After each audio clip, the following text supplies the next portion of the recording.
Good morning.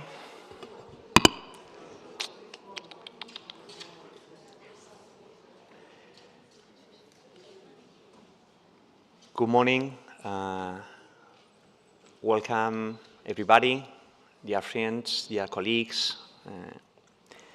I'm very happy to be here today opening this public workshop dedicated to the achievements of Iperion HS and its legacy to E-Rihs. My name is Emilio Cano. I am a research scientist of the CSIC, of the Spanish National Research Council, and I am also the national coordinator of the Spanish node of E-Rihs. I have been in charge, along with the team of CSIC working for these two projects, of organizing these events. We have, in the next 3 days, several meetings. We have meetings of the projects, internal meetings of the project, but we have 2 public workshops. The first one, the one we are having today, dedicated to the achievements of Iperion HS and its legacy to E-Rihs. And tomorrow will be dedicated to building scientific communities in heritage science. These are organized in the framework of the joint meetings of these 2 European projects, Iperion HS and E-Rihs IP. And I am very happy to host this final meeting. This is actually the final meeting of Iperion HS. And I am very happy to host it here because, as some of you who are involved in the project might remember, we intended to have the kickoff meeting of Iperion HS here at CSIC. And that was like 4 years ago, so it was in spring 2020. And I don't need to say why that never happened. We never had that meeting. We are now coming to the end of the project. We are closing that. So we are closing the circle, and we are coming to the point when we wanted to start. It has been very difficult. The pandemic has had a strong impact in our lives. And of course, it has had a strong impact in the project, in the development of the project. But with the efforts of the partners of the project, we were reviewing this morning the achievements we have done. As Lucas said, we lost almost 2 years, but in 1 year, in 1 additional year, we have recovered almost the 100% of the objectives. So today's workshop is dedicated to present the achievements of this project of Iperion HS, as well as the previous projects, the 20 years of projects, of integration projects that has led us to this point, those projects which led us to having E-Rihs, the European infrastructure, established as a fixed infrastructure.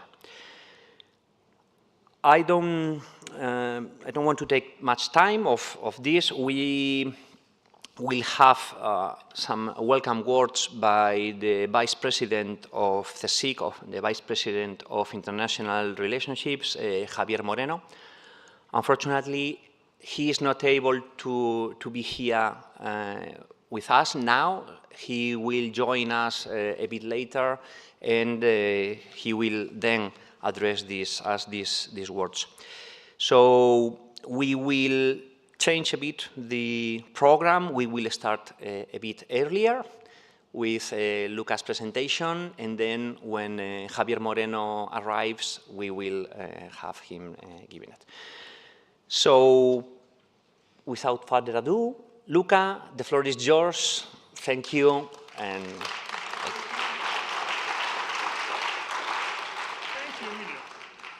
I thought I'd finished, but actually it's me again. So please load the presentation. Well, it's more than the end of a project. It's the end of a very long history of projects.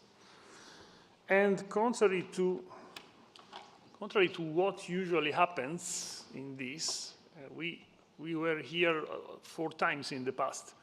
with a new proposal open, people to gather, to write the new program, to write the new access program. Well, nothing of that is happening anymore because this has been the last integrating activity. So for the first time, we are not thinking of a new project. We are thinking to a very stable solution that we chased for years. The European Research Infrastructure for Heritage Science as an ERIC, and we are almost there. So in this case, we need to think what we are leaving, a legacy, for the new infrastructure. And actually, it's not that we are leaving just from legacy, just from Iperion HS. It's 20 years that we accumulate know-how and knowledge how to manage an infrastructure in Europe. So the legacy is rooted in a stream of projects that are dating back to 2004 and even before, if you consider the previous initiative. Our first real integrating infrastructure has been in 2004. And so it's actually closing 20 years of integrating activities for heritage science. So this new era that is opening in front of you, and one that is closing. Let's see what we are leaving to the new ERIC. But first, as Emilio said, I would like to celebrate this achievement, this project, the final one, the Iperion HS, integrating platforms for the European research infrastructure on heritage science. If you see ON is in gray, so the project was EP-E-Rihs. So EP-E-Rihs and E-Rihs-EP are converging to the ERIC.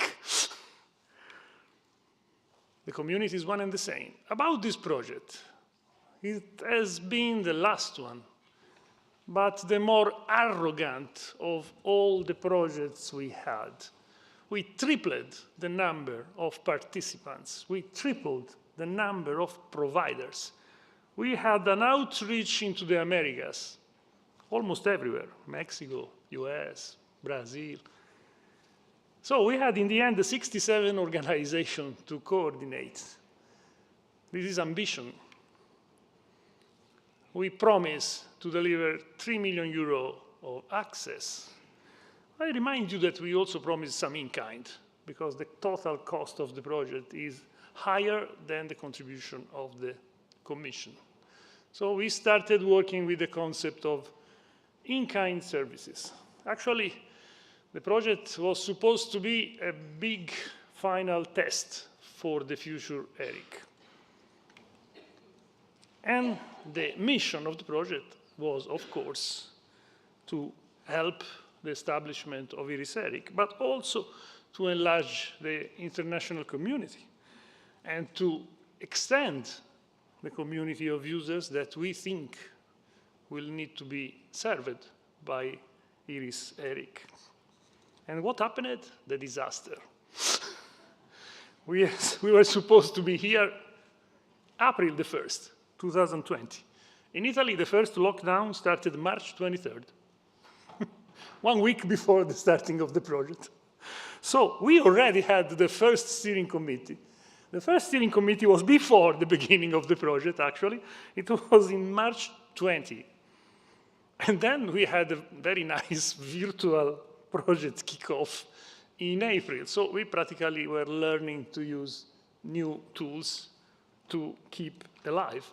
It is to be noted that the end of the last lockdown, at least in Italy, has been in April 2021. But I remember perfectly well that nobody was traveling easily, even in mid-2022. So the return to normality has been very, very gradual. So what happened? A disaster. A disaster. 85% of the project stopped. Access provision, laboratory research, international cooperation, face-to-face meetings.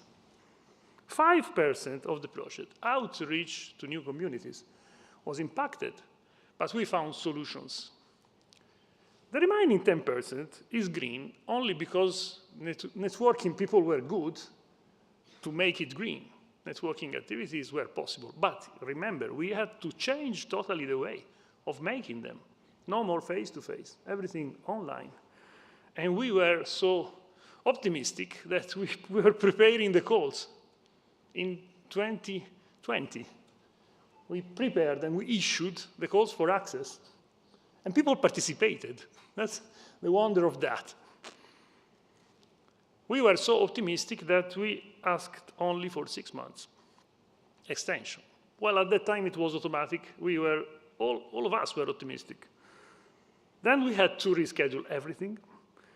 Then we had to put in virtual format everything, which was possible, steering committee meetings, task level meetings, work package level meetings.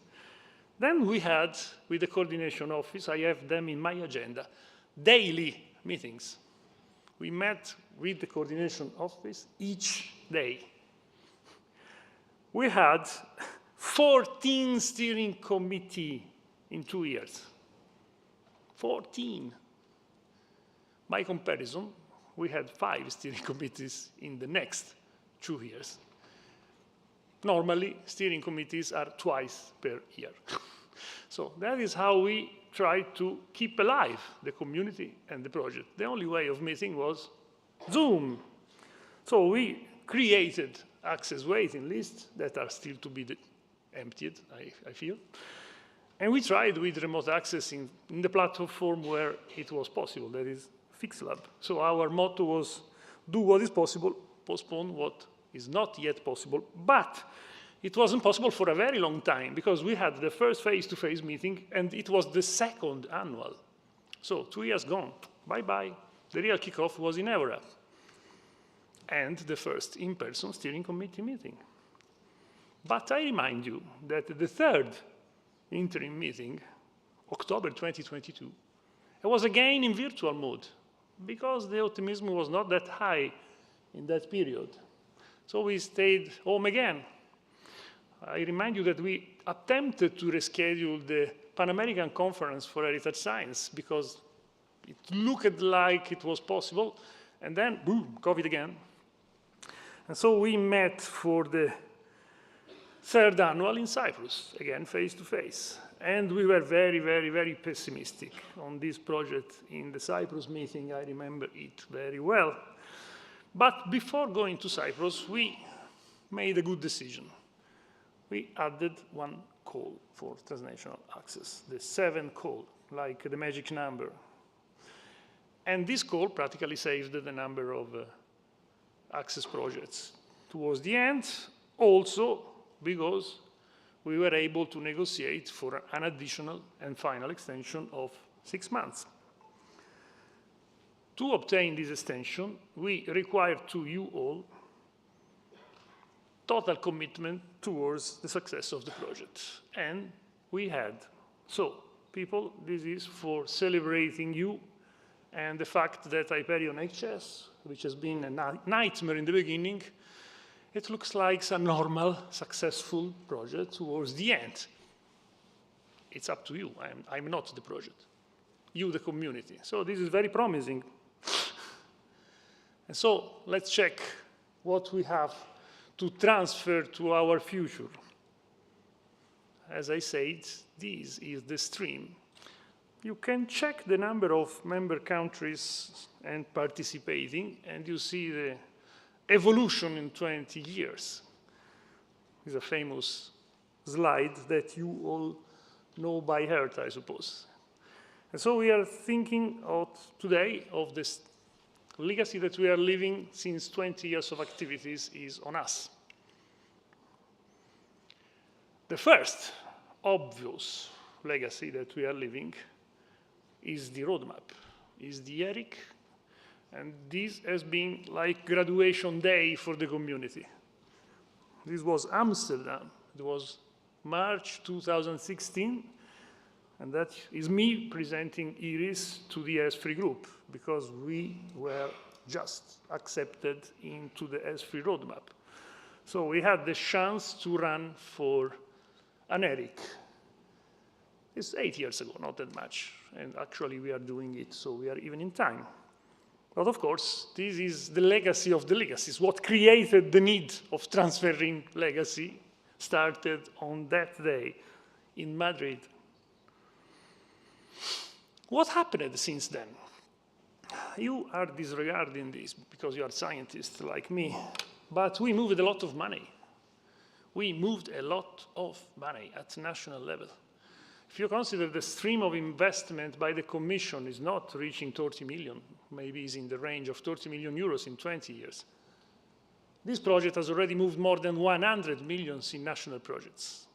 If you count all the outcomes of the fact that E-Rihs is a label in the ESFRI and what happened since then. And more will come. We are still there.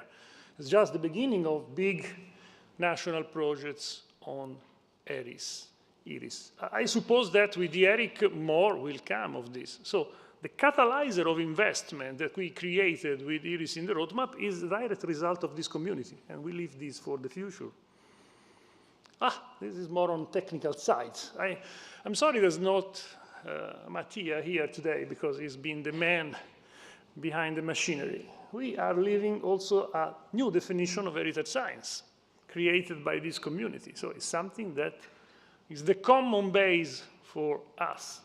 We acknowledge that we are in heritage science and we define it. This happened, well, this happened during Iperion CH, if I remember correctly. Then we introduced, even if I must say that the way is still long, a new way of doing research in this field. No more science for art. No more we are the scientists, you are the humanist, we know what is good for you, we do your analysis, we interpret the results. No more of that. We want equality in heritage science is the base, and this has been summarized quite good in this co-creation thing. By the way, after we designed, and this I must say has been an achievement of Loïc Bertrand. After Loïc Bertrand designed the concept of co-creation, I see co-creation everywhere. In the last years, I don't know if you have the same impression, everybody is using co-creation now. But we are using, a few years ago when we tried to design this new way of doing research, we also, this is a white one, this page not intentionally left blank. Was it happening? Top, no, back.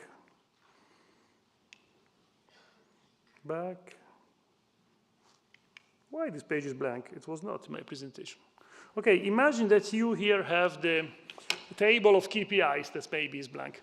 Because we also invented a new way of monitoring our research, not just doing research in a different way, but also measuring it. This has been a nice introduction because it happened when we designed Iperion CH. So it's 11 years ago that we said, okay, we want a quality system. I'm sorry that Joao Mimoso is not here today. Again, we decided to have a quality system and to use KPIs. If you think when ESFRI introduced the concept of KPIs for research infrastructure, at least 5 years later, at least. So we started using KPIs 5 years before that ESFRI said, okay, all research infrastructure has to use KPIs.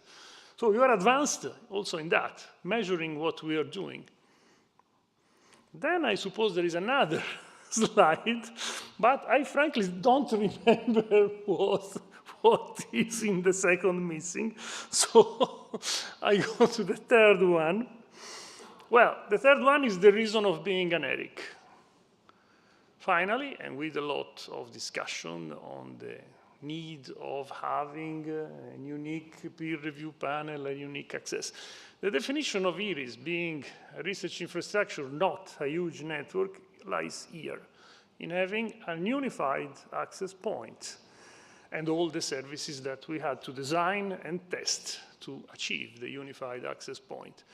This, if you remember the cost-benefit analysis that we ran, having a unified access point hits deeply on the benefits that we are bringing to the community. The fact that our researchers know where to go if they want to access infrastructures. They go to the, well, now Iperion HS portal, no more, so we hope that they will soon go to the E-Rihs ERIC portal, which will be the new unified access point for the researchers in our community. Then we are leaving to the ERIC a good wealth of visibility. We have a very decent social positioning. We have networks. We have now an advanced use of communication tools. And among these, as already cited this morning, we are leaving this as a legacy, the Heritage Science Academy. This communication tool made real impressive numbers in the last 4 years. It had the capability of outreach interested people following the webinars online and maybe many more offline in 5 continents. So it's not that bad for a community that is trying to establishing itself in Europe to start operation of an infrastructure in heritage science. This is a very important tool. It's a very precious legacy that we are leaving, and it has to be used with care. Then, thanks to an agreement that we made with OpenAir, we were able, right towards the end of the project, almost in the extension, to set up a couple of tools that could be important for the future. Tools for doing metrics in heritage science publication, a place where, of course, repositories are a lot around. There's Zenodo, there's HAL, there's everything. But this is specific created in agreement with OpenAir for this community, so for Iperion, the project, and then for heritage science at large. This should be continued, but this is an open question because we don't know about the future of OpenAir as well. Then we are leaving behind a solid stream of cooperation in Europe. It's useless to remind you that I've been national coordinator of DARIA, so that part of cooperation is also historic. DARIA was established before, in 2014 in Paris, so 10 years ago. And we have now a very good relationship with our European initiatives that are related to heritage. We also helped the Holocaust research infrastructure, and that is why it's there. We helped them in the process to create the ERIC themselves. So this is also a treasure of cooperation that, suffering from the lack of face-to-face meeting for 2 years, yes, we acknowledge that. Even in Europe, it has not been possible to meet. And when you start meeting people only with Zoom, cooperation is difficult in video mode. For cooperation, you need the coffee mode, the dinner table mode, other modalities that are much more efficient in cooperation with similar groups of researchers. As well, what suffered badly is international cooperation. In this stream of projects, we were used to go to the US, to Brazil, to Mexico. Each year we were here and there, seeing people, making plans. And actually, we were able to cooperate with ICRON because it's a member of the ERIC2B.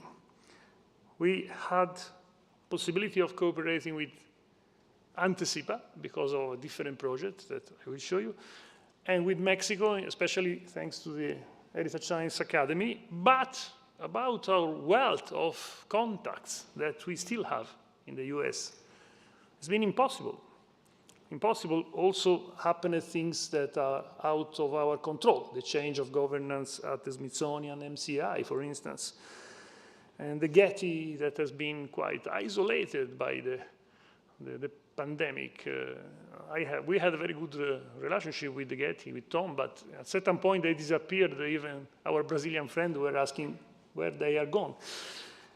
The Library of Congress, we had the workshop there during our stream of, but what happened while we were here out of the blue, in the Kentucky University filed a proposal to the NSF, National Science Foundation, to create an infrastructure that was perfectly modeled on Iperion.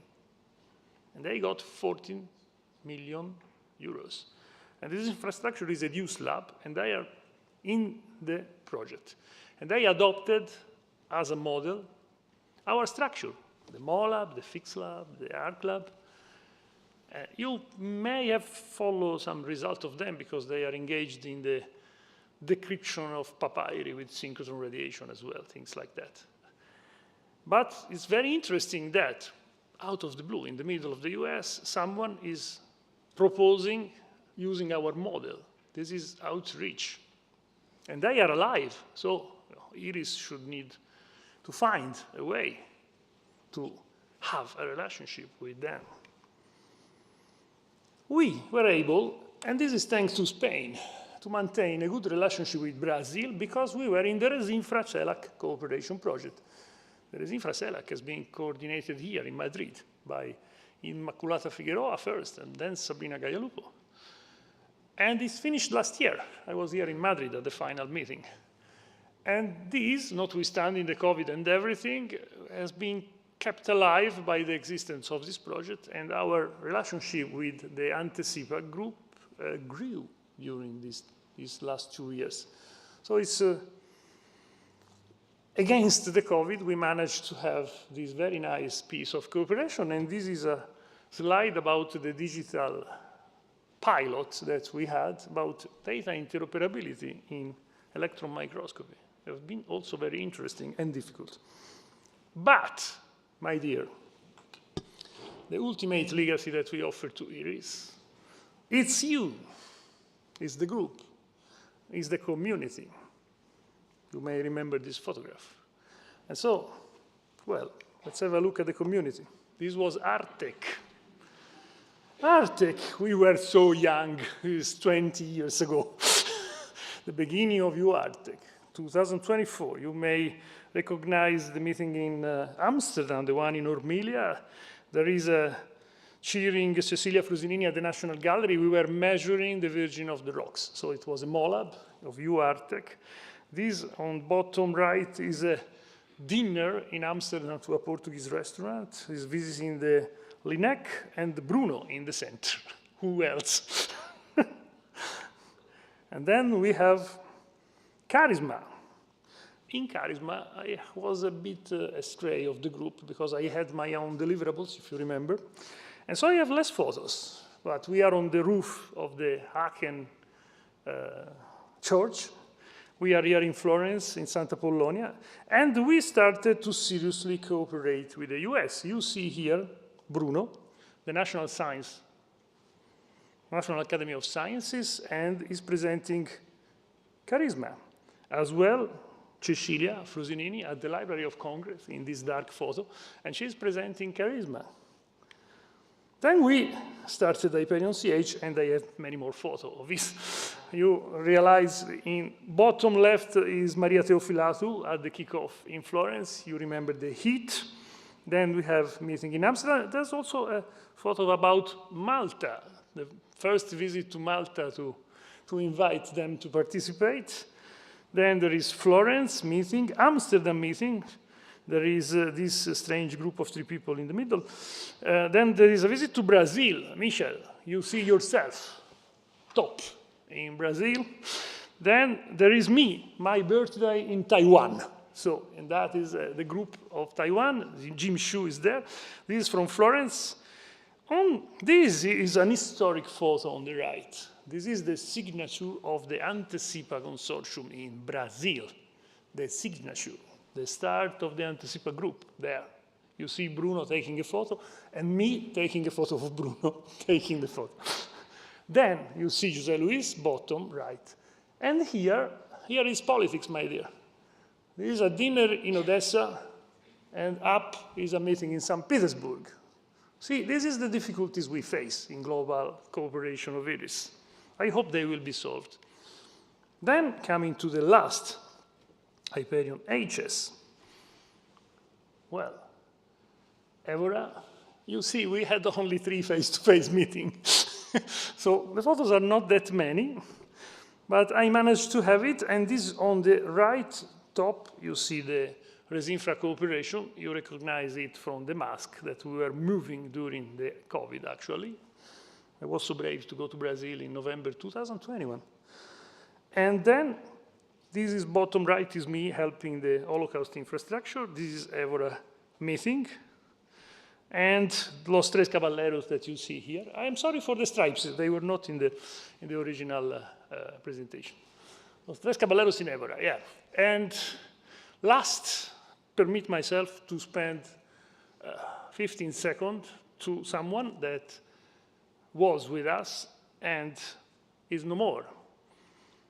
Susanna, this photo I took in Amsterdam in 2005. A very nice heritage scientist. I'm sorry to close with a sad note, but she would have been glad to be with us today. With this, I thank you for your attention and my wishes to Eric.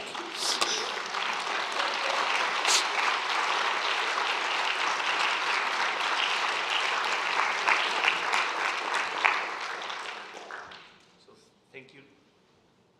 Thank you. Okay, thank you. Before you leave, Luca, we have something for you. We have a video. If you can please show the video that was ready. I'm boring. No.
Thank you. That's so fantastic. But as I said, it's not me. We thanked Bruno and Antonio. I just found on my desktop something in 2012 that had to be valorized. I just sold it. I am the salesman. I sold it to S3. They fell in my trap, and now we are. So I've been very proud to write heritage science in the European programs. When heritage science appear in S3, that has been the achievement. Visibility. But I just sold. And we share the same idea. Photos, photos, photos. This means people is the legacy. So continue with people and go to a successful Eric. Thank you. Thank you. Thank you very much, Luca. Okay, so after this, I think you are underestimating your contribution to this. I'm sure we don't agree with you in this. You have made a huge work. You have taken this from a step in which it was a very successful project, which was Charisma, and you managed to guide, to coordinate the people to take this to another step. So it is, you said, it is the merit of everybody, of the community, but also of you as coordinator of that. So thank you for that. Okay, so after this emotive moment, we continue our workshop. We are now entering in, which is the, let's say, the core of these activities. These projects are aimed to provide access. And we are starting with the presentation of the 3 different platforms, which are Fixed Lab, MoLab, and ArcLab. We will start with Fixed Lab, with the presentation. This is a small change in the program. We will first have a short introduction by François Miramet. He will make an introduction to the platform, and after François, we'll have Sol Kastowski, kind of, and Sita Sitskai, who will present some selected highlights from 2 historic providers. Okay, so thank you. The floor is yours. Thank you. So I will make a very short presentation before the presentation of Zolt and Zita. This presentation is dedicated to Fixed Lab, and you have the name of my colleague with me in charge of the Fixed Lab access in the Iperion HS project. So what is Fixed Lab? Fixed Lab is a set of analytical platforms. And the main purpose is to offer to researchers in heritage science new powerful instruments, but also method and technique to help address the major questions raised by the materiality of heritage science in different fields and different topics like manufacturing process, alteration, conservation, preservation, and restoration. And what is most important, that in each platform you have a team of experts with different skill and background, even in the field of microanalysis or artifact, but also in the field of the material used in the work. And you can see a large number of pigment material that you can find in this object. So, as previously presented by Luca, the history of Fixed Lab, it started in 2004 with the project UArtect with only 1 provider. It was at the C2RMF, the Aglaé accelerator. The next project was Charisma with 4 providers distributed in 2 countries, in France and Hungary. In France, the Aglaé accelerator and the Soleil synchrotron, and in Hungary, the Budapest Neutron Center in Budapest, and in Debrecen, the Atom Key Center. The next project was Iperion CH, with the same provider in the 2 countries, and then the Iperion HS with 23 providers distributed in 12 countries, you can see on this map. And the next step is E-Rihs. The set of analytical platforms has greatly increased during the 4 projects, as you can see on this slide. At the beginning, only ion beam analysis. Then in Charisma and Iperion CH, ion beam analysis, neutron technique, and synchrotron technique. And in Iperion HS, a lot of technique, almost 130 technique. You have to keep in mind that in some platform you have different technique of analysis to meet the user need. So this is a short list of the different techniques, and you can see that it's almost the techniques that can be available in a lot of research infrastructure. What are your users researching? This is a list of the main keywords included in the different proposal sent in the 7 call of the Iperion HS project. And if we look at the most common field, it's archaeology, conservation, provenance. Regarding the manufacturing process, you have the different keywords: Neolithic, Paleolithic, archaeometry, ancient DNA, dating, composition, and proteomic. Regarding the study of degradation phenomena, we have to think about the climate change. So now it's important to estimate the risk incurred by this material. For the restoration technique, we receive a lot of proposals regarding the laser cleaning. And this is the list of the most frequent analytical platform keyword: neutron technique, ion beam analysis, mass spectroscopy, isotope analysis also. And the most studied material: glass, pigment, protein, ceramic, fossil, and bone. So this is a very brief introduction. And now I give the floor to my two colleagues, Zolt and Zita. They will present the work performed in their two historical platforms, not only in Iperion HS, but also in different projects. Thank you.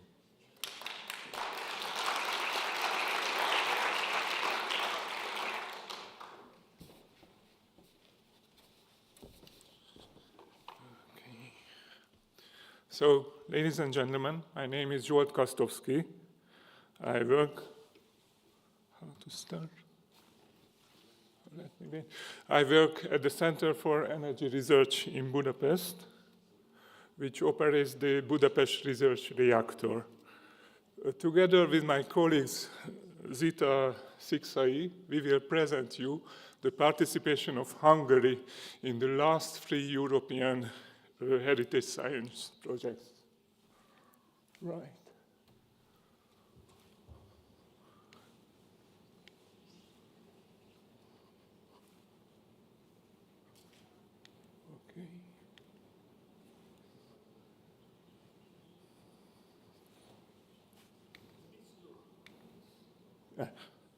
Okay, right.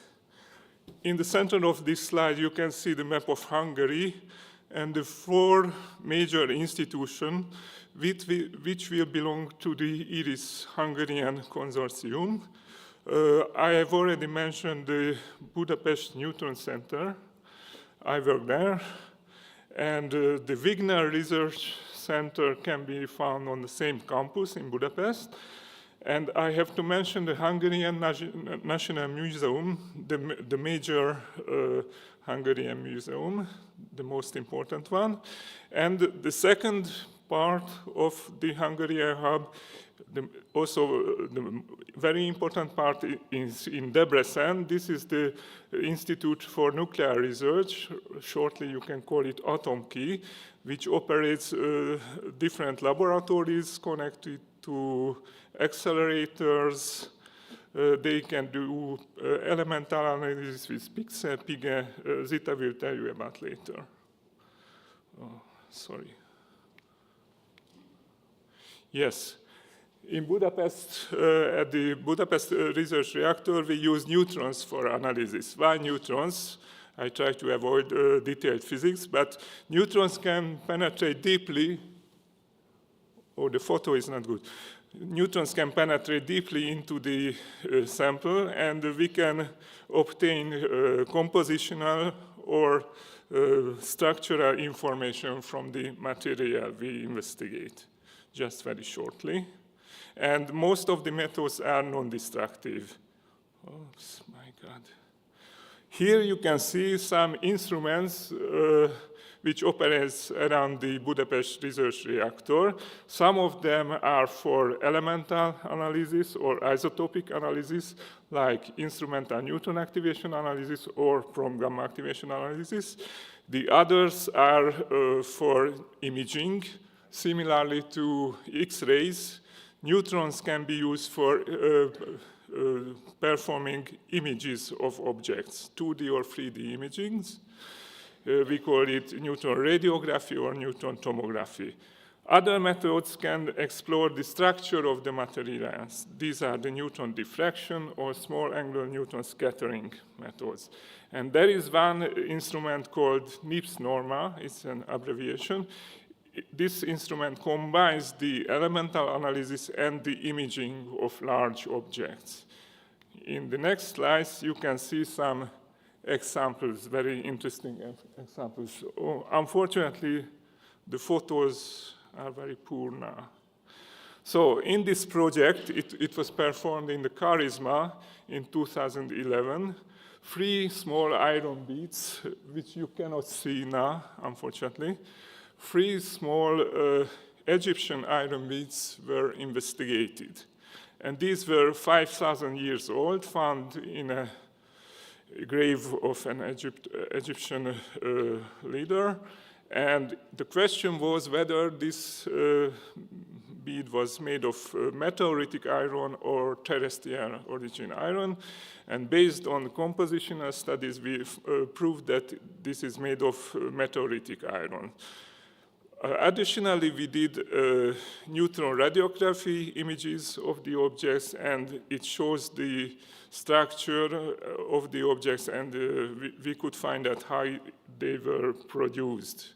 They were rolled from very thin iron sheets. The next example is an investigation of an Egyptian jar. This jar was made of ceramics, but it was sealed. It was not, of course, it was not allowed to break or open it, but we were interested in the composition, what can be found in it. We did neutron radiography and neutron tomography images in Budapest at the Budapest Neutron Centers, and we found out, and also we did elemental composition analysis, and we found out that inside the jar, probably there are some dried organic material, and we could see the images of them. And also we did a detailed 3D image of the mouth of the jar. You can see on the top right part of the slide. It was in 2013 in the Charisma project. There were more longer cooperation with Romanian colleagues about ancient glass remains found in the Black Sea coast in Romania. The users were the late Bogdan Constantinescu and Roxana Bugoy, and they visited the Budapest Neutron Center more times within the Charisma, Iperion CH, and Iperion HS as well. Based on the composition of the glass fragments, we were able to identify different types of glasses and identify different workshops and origin of the glass remains using prom gamma activation analysis. The last example is a more recent one. Our colleagues used to work together, Austrian archaeologists who brought ceramics fragments to the Budapest Neutron Centers, and also worked together with Czech Institute of Mathematics, and they combined different methods to determine the orientation of the microstructure of the ceramics fragments. And from this information, the archaeologists are able to identify the way of production of these ancient ceramics. This method can be used also for fine texture and coarse texture ceramics as well. And both of these methods are certainly non-destructive, so we don't destroy any of our archaeological objects. And these were the examples, and here you can see the photo of the Budapest team. This photo is made in the garden of the Budapest campus. Thank you for your attention, and the next part is about the atom key.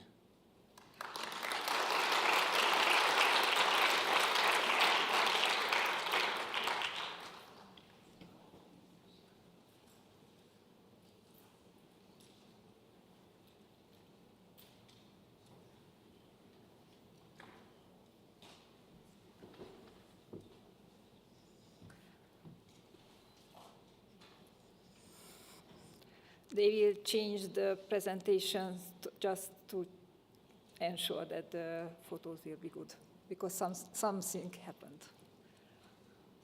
Okay.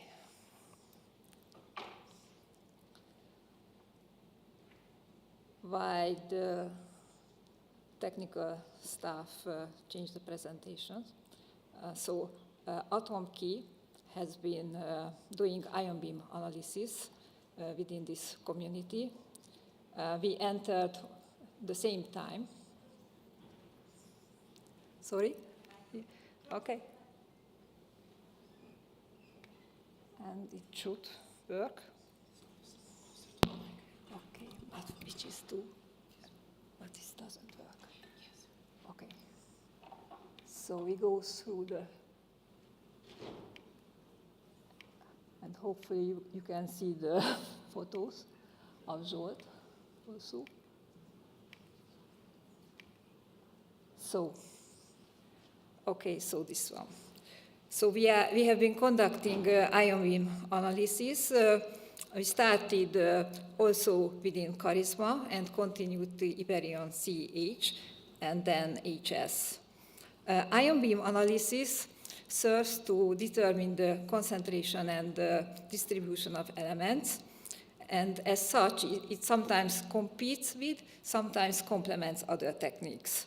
Apart from the fact that it requires a large-scale facility, particle accelerator, it can be very flexible during the implementation. So the access provider can adjust the setup to meet the requirements of the user. For us, our main instrumentation is the so-called nuclear microprobe. It works with focused ion beams.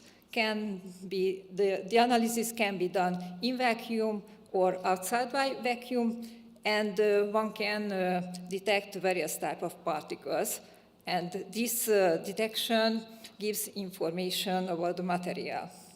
So as being part of the community was very useful for us, also with our own work, because it served as a basis to develop our instrumentation, and also specifically because we are part of this community, we were granted with a significant amount to establish a new laboratory with analytical and imaging devices. So being an access provider is not just it can be very beneficial also for the access providers, I think, within their institution. So my first example is the micropixel geochemical fingerprinting of Nephrit Neolithical artifacts from Southwest Bulgaria. And this is actually the title of the paper which was published. This was one of our very first access projects. The user was a geologist, and here the question was the description of these Nephrit artifacts.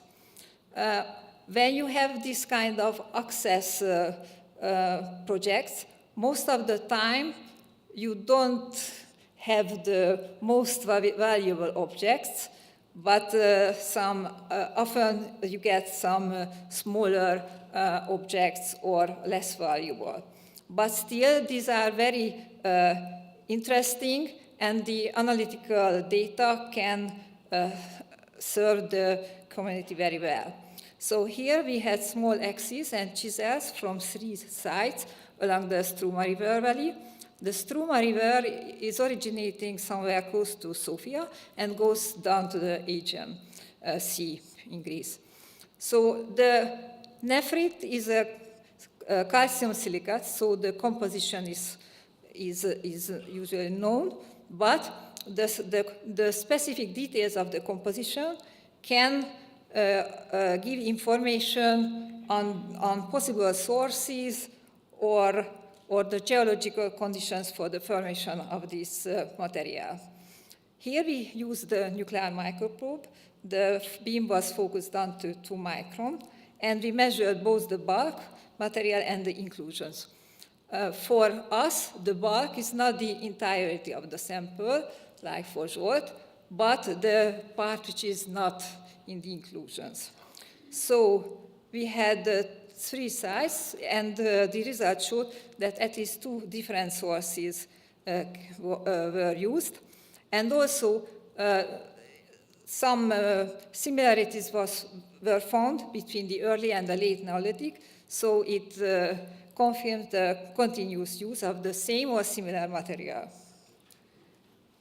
The second example, so the previous example used the particle-induced X-ray emission when we measure the X-ray. Here we also measure the X-rays, so if we use PIXI, but here we also needed another type of ion beam analysis. The project is the ion beam analysis of metal threads from Romanian medieval textiles, and we had brocaded silk velvet material and religious embroidery. We had wires and strips wrapped around silk yarn or some wires or strips without silk yarn. Here we had to measure the bulk composition of the silver and also give information on the thickness of the gold layer.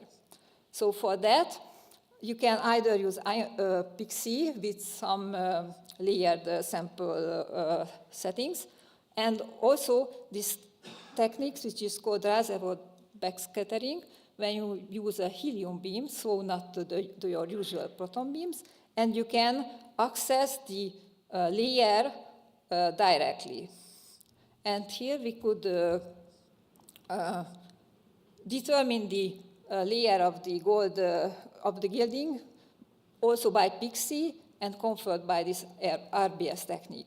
And RBS also showed that there is a diffusion zone between the silver and the gold, so it gave information on the process of the gilding. And we also had detailed analytical data on the composition of the silver bulk, and this can show the origin of the material. So either you have extremely pure silver, sometimes not so pure. The lead content is important for the purity, because if there is too much lead, that maybe the process is not so sophisticated. So this type of projects are very well suited also for ion beam analysis. And the third example is the measurement on fluorine. I put this project here because here we used another technique, the particle-induced gamma ray emission. So fluoris is a pathological condition when the fluoride content of the bones can be very high, and when you have the skeleton remains, then the anthropologist can confirm these suspicions.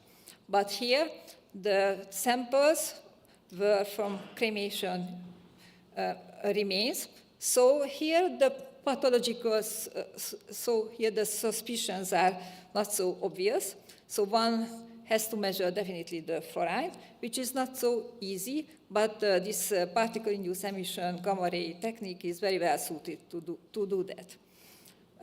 Bone has two main types of material in it, the collagen and this apatite part. And here the fluorine can go into this mineral part of the bone, usually from contaminated water. And this is a problem in volcanic areas. It was a problem in the past, and it is also a problem today in some part of the world. So this project had two phases. The first was a feasibility study. We measured various types of bones, like rib, femur, and also we had samples from volcanic and non-volcanic areas, and also burnt and unburnt sample. So this is an example when one had to do quite a lot of methodological work, and then as a second phase, we just established the best way to do these measurements and had some additional samples. We hope that this work will end up in a PhD thesis. So when you are an access provider, so your output or results, not just publications, but we also contribute to PhD thesis maybe in your own institution, but sometimes for students in other institutions. And when you can enjoy the strange Hungarian names of my colleagues, I would like to also emphasize that when you are an access provider, you can also serve as a bridge between two communities of archaeologists or art historians. Here, this big Bronze Age vessel came from a local museum. Obviously, when you have such big objects, it's easier to do it within your national projects. And the other one came from the Czech Republic. And here we got the fragments. But as I said, we could serve as a kind of connection between the two communities. And as a result, this Czech, the results of also our analysis and the further results of the Czech colleagues could end up in a local museum. So I think it is also a very good sign and a very good achievement of the project when you can connect a local project with this access project, and we can connect these communities. And that's it.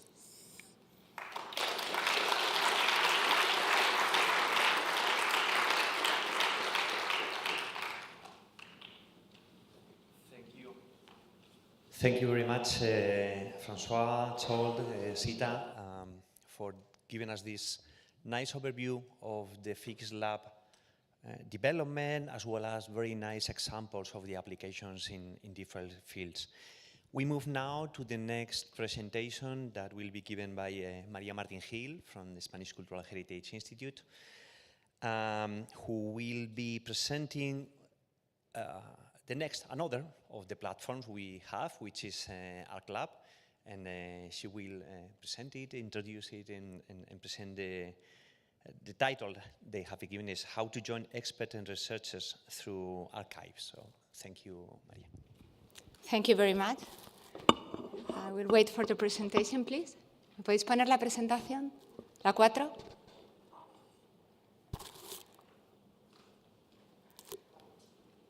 Well,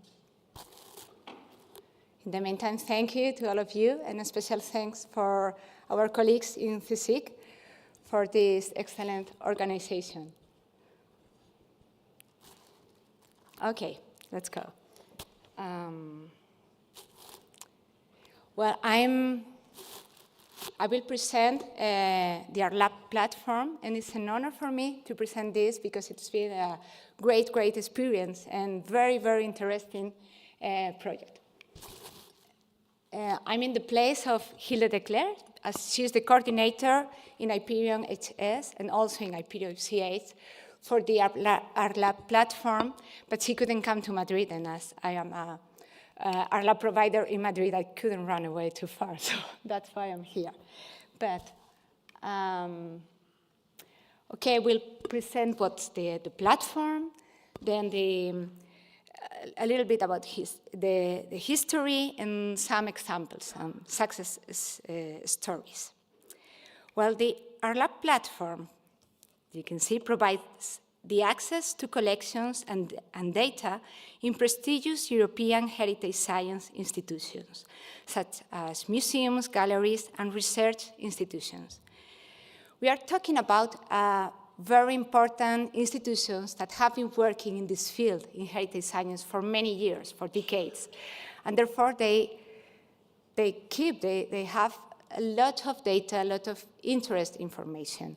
We are talking about information concerning paintings, sculptures, textiles, but any type of, any cultural item, also archaeology, and so on, crafts, and so on. And we are talking about all type of data, not only reports, but spectra, even cross-sections, radiographies, and so on. And this is very nice, but the key point for our lab is that the access is also to the experts that generated this information, or the experts that are used to work with this information and this type of items. And this is a great value for the access and for this platform, well, as for the others, that enriches the access and make it really fruitful and really great. So when we talk about our lab, sorry, because in the presentation, the B fell down. We are talking about data, we are talking about heritage science, but, and very important, we are talking about network, expertise, excellent people, okay? This is it. So here you have a radiography, you have documents, you have books, you have samples, but you have discussions in front of the radiographies. You have discussions concerning the analytical data. You have meetings, conferences, more meeting, more network, conferences, cross-sections, more radiographies, discussions, and everything. And so this is the very key point and the very important thing for these accesses. I would like to talk also about what is underneath all this work, because in the institutions and the providers, they need to work, really need to plan and to do many management tasks. I think you can imagine it's data management plan, things concerning the metadata, the safeguarding of the archives and safeguarding of the samples, and access policy, standards, IT strategy, and also a lot of staff with conservation scientists, restorers, documentalists, IT people working in this field. Actually, in the picture, what you can see is our sample archive, well, part of our sample archive in the Spanish Cultural Heritage Institute, where I work. These archives were placed in the lab. And well, working in this and thinking of the best strategy, we decided to put them outside the lab because the lab is not the safest place. And these labels you can see, one per archive, one per element that can be transported, respond to a traceability strategy that we have for our cultural items in order to safeguarding them in case of any emergency and so on. You can know where the things are because we have a duplicate with the security staff. So, well, this is something that also need to happen at the same time of the accesses and these interactions. So, about our lab history, well, we are the youngest. MOLAB and FixLab started in the first project, with transnational accesses. Our lab our lab started in Charisma in the 7th program with 6 providers. In 2015, with Iperion C8, 4 more providers joined to this transnational access, and now in Iperion HS, we are 14 providers involved. Of course, we expect an increase for E-Rihs even higher than what is in this slide. And those are the institutions that have been involved. I think it's doesn't need any explanation. We are talking about the C2RF in France, the National Gallery and British Museum in London, Opificio delle Pietre Dure, RCE in Amsterdam, the Spanish Cultural Heritage Institute, Kikirpa, Radgen Research Laboratory.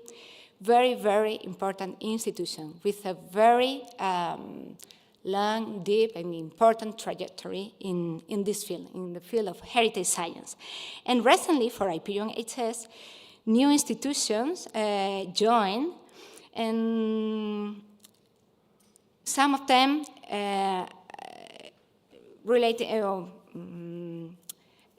some of them dedicated to new fields that were not previously considered. The previous institutions were centered in cultural heritage, conservation, but we have, for example, the University of Groningen, a specialist in archaeology. We have the Craft Laboratory in Gothenburg. We have the, where is it? In UK, it was the 14th, that it was in the slide, that is not here anymore. In UK, the National England, is it the name? Okay. So that is dedicated to natural history. So this is the map. This is the RLab map, the actual RLab map, involving 9 countries, 14 providers, but of course we expect a greener map for E-Rihs. And I wanted to take this sentence here because I think it has a lot to do with our lab. It says the illiterate of the 21st century will not be those who cannot read and write, but those who cannot learn and relearn. And this is quite connected to their lab idea, their lab philosophy, because it allows us to reuse information and to go to previously information and have new results, have new interaction, have new network. I also like to say that our lab is a sustainable platform because it allows us this reuse. So let's go with some examples, but there are plenty of them on the webpage, on Iperion HS webpage. I will focus in 2 examples that I know because are examples where the IPCE was involved.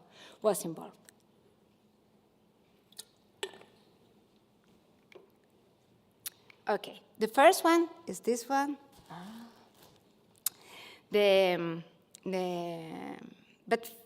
The Cito Luna RLab project. But first, I need to explain you the previous work at the IPCE. That was a project that ran in 2014, 15, and 16, I think, called Formación del Pintor y Práctica de la Pintura en España, about the study of the painting that that period in the Middle Ages, funded by the Spanish ministry, and with the leadership of the Universidad Complutense University in Madrid, and special participation of the Spanish Cultural Heritage Institute. Well, in this project, this chapel is a chapel, the Luna Chapel at the Toledo Cathedral, was studied. I will focus only on the interesting parts for their lab access. And this is a chapel dedicated to Álvaro de Luna. Actually, he's buried there. Álvaro de Luna was a very important man in Spain. Actually, he was the confident man of the king, Juan II, Juan II in Castile. Yeah, he was the Isabel la Católica's father. But at the end of his life, there were some problems, and the king ordered to kill him. So after the years, his daughter, Juana, María de Luna y Pimentel, wanted to honor his father. So she ordered to make this magnificent altarpiece. And the interesting thing is that we have the contract. The contract was kept to our days, with 2 painters working in this altarpiece, Juan de Segovia, Sancho de Zamora. Remember this, only 2, okay? So, well, the study started with any type of techniques, a deep study with in situ analysis, the construction of the altarpiece, radiographies, infrared reflectography, also material analysis with some sampling, and so on. And all the documentation came from this altarpiece and the paintings, as you can see here, from the visual, the visual image, the radiography, and the infrared reflectography. Okay, one of the results that I will focus is that not 2, but 3 hands were discovered, and you can see that on your left, 3 hands were working there in this altarpiece. You can see the drawing in the left. There is a very delicate drawing. Well, it was attributed to Michel Citeaux, the famous Flemish painter that was working in Spain, and he became to be the best paid by the Isabel la Católica queen. But not much is known about how he entered in Spain and how he started. So one of the outcomes of this project was that this could be at least one of his first works in Spain. You can see a detail of one of his drawings, marvelous, Saint John. Well, that was the project. We had this information at the IPCE, and Matthias Ulrich Benninger, some of you would know him. He's I would say the best expert in Michel Citeaux, applied for our lab access to IPCE to have the access to the information in this Citeaux Luna project, the possible intervention of Michel Citeaux in the execution of the altarpiece of the Luna Chapel in Toledo Cathedral. He came in February 2017, and he was there for a week with very, very interesting discussions and checking all the results, and it was very interesting. And 2 results of this access are those.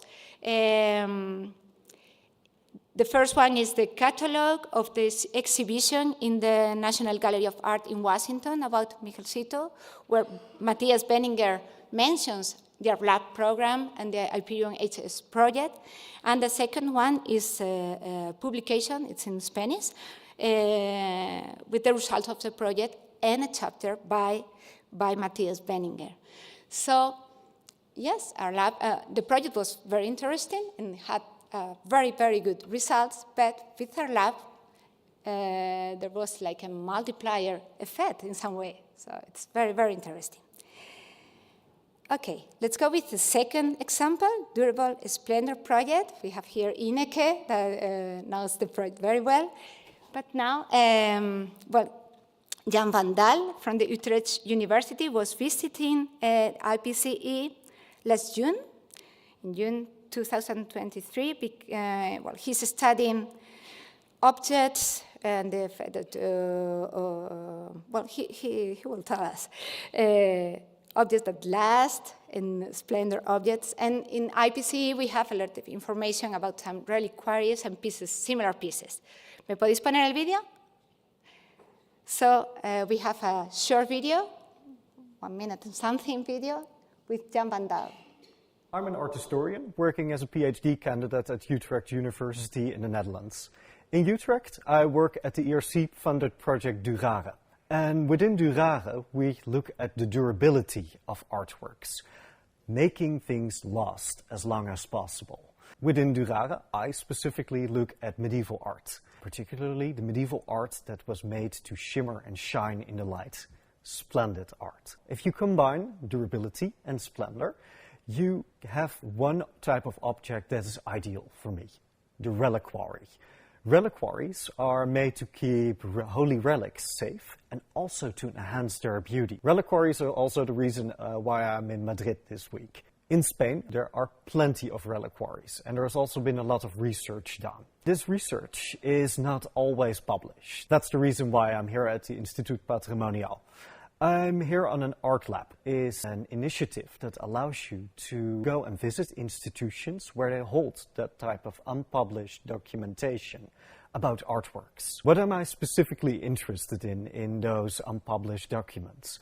I'm looking at technical information. How were these reliquaries made and what are the materials in here? The idea of my visit is that I go and talk with the researchers in each different department. I visited the technical imaging department and today I'm at the laboratory. The wonderful thing about this setup is that you actually get to talk to the researchers who are experts in these type of analyses. So, my stay here so far has been incredibly enriching and also wonderful in terms of getting to meet new people. So I'm happy to have this art lab grant. I'm very grateful for the hospitality of the people here at the Institut Patrimonial. And for that, I thank you very much.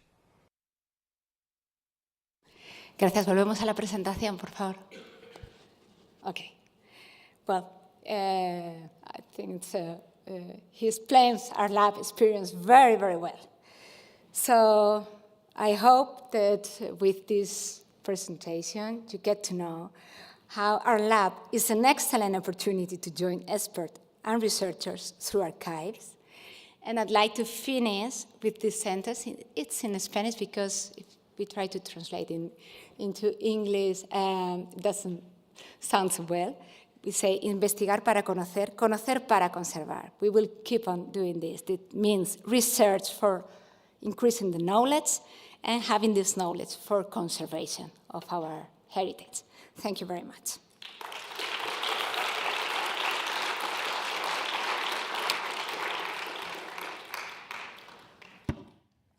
Okay, thank you very much, Maria. It's very inspiring and this. Having this nice example shows what is one of the most important values of the Art Lab platform. So we will finish with Costanza Miliani from the CNR and the Institute of Heritage Science. She will talk about this crazy platform, crazy idea that Rocco mentioned this morning in the meeting. He mentioned that this idea of taking the labs to the objects and not the objects to the lab was at the beginning of these projects, at the very beginning, like 20 years ago or something like that, was it's very innovative, crazy, as you said. Some people consider that crazy, but it has been a key in the success and in the development of the infrastructure. So I'm sure Costanza has a good knowledge of that and will show us and very nice examples.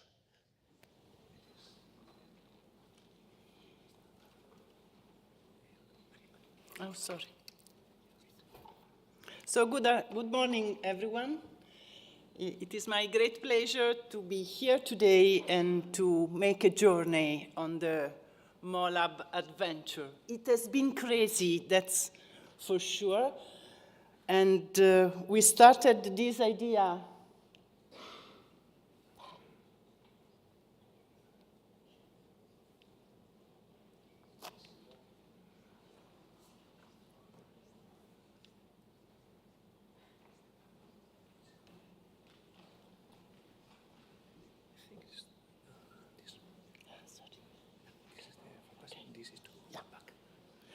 We started this idea in 2004. For this reason, we are celebrating 20 years of activity, actually in July.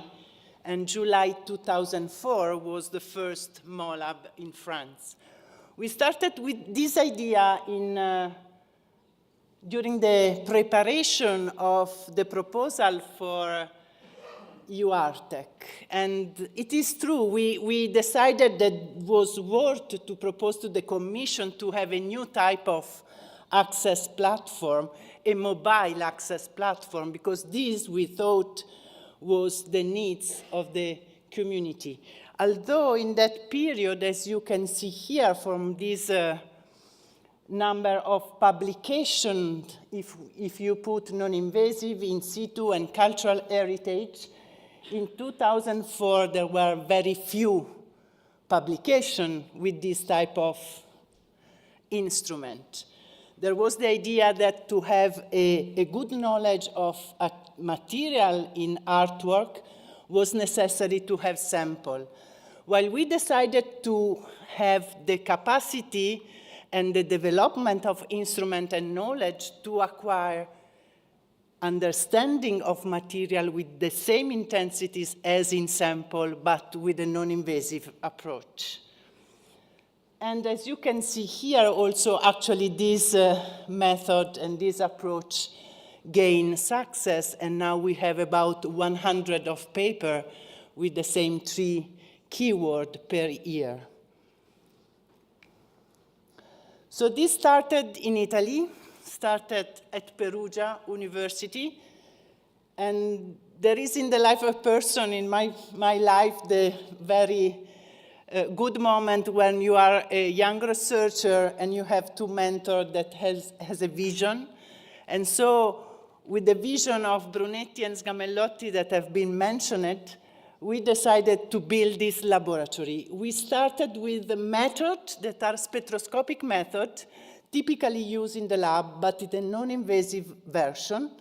And specifically one of them, the part that is related with the ultraviolet and visible fluorescence and time decay of fluorescence, has been developed and prototyped at the chemistry department in Perugia during my PhD together with Aldo Romani.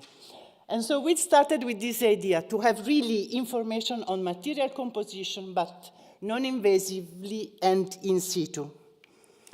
And this I like to mention for this first project, the first EURTEC approach, the project around the pre-Columbian Codex, because I think it's quite explicit.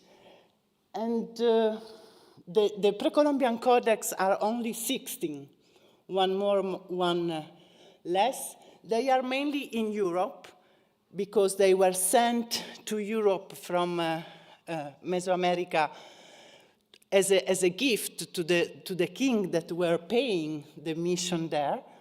And they were never studied before MOLAB arrived, before a non-invasive approach arrived, because they are so rare and really impossible to be sampled. And so we were able to study a lot of them, bringing the laboratory in different library and museum, also here in Madrid at the museum, Archaeological Museum. And you can imagine we collected together with the user, together with the expert of Mesoamerican culture, together with the expert of these codices, hundreds and hundreds of point analysis. We were working at that period only with point analysis. And so here you have some experimental setup, because one of the characteristics of MOLAB is that we put together different equipment, different experimental setup according to the needs, according to the questions. There is this idea, as you can see here, to work together with the user. The idea of co-working started with MOLAB, and we observed, without thinking before, that this is a way to increase our community, to increase the interaction between the STEM part and the humanities part. Here in Madrid, a completely different way of keeping the codex, as you can see here in this sort of table. But again, the instrument can be adapted to the type of experiment. A lot of data, a lot of publication. There are some books also if you are interested. But one final thinking, one final input. We were able, thanks to this development of fluorescence spectroscopy that allowed to have an idea, to have a characterization of dyes, to recognize that the main material used in this codex are actually coming from flower from plants. So it's something related to flowers. And thanks to interaction with the expert of Mesoamerican culture, it came out the idea, the hypothesis, that the reason of the use of flower is the reason of meaning of these codices, because they were used to explain to people the religion, to explain to people the governance of the country, and they were explained singing. And singing is the speech of flower for the Mesoamerican population. So studying the material in this large amount of data, we can have an impact. We can extract the value of this material. Then we move to the second project. We are in charisma time.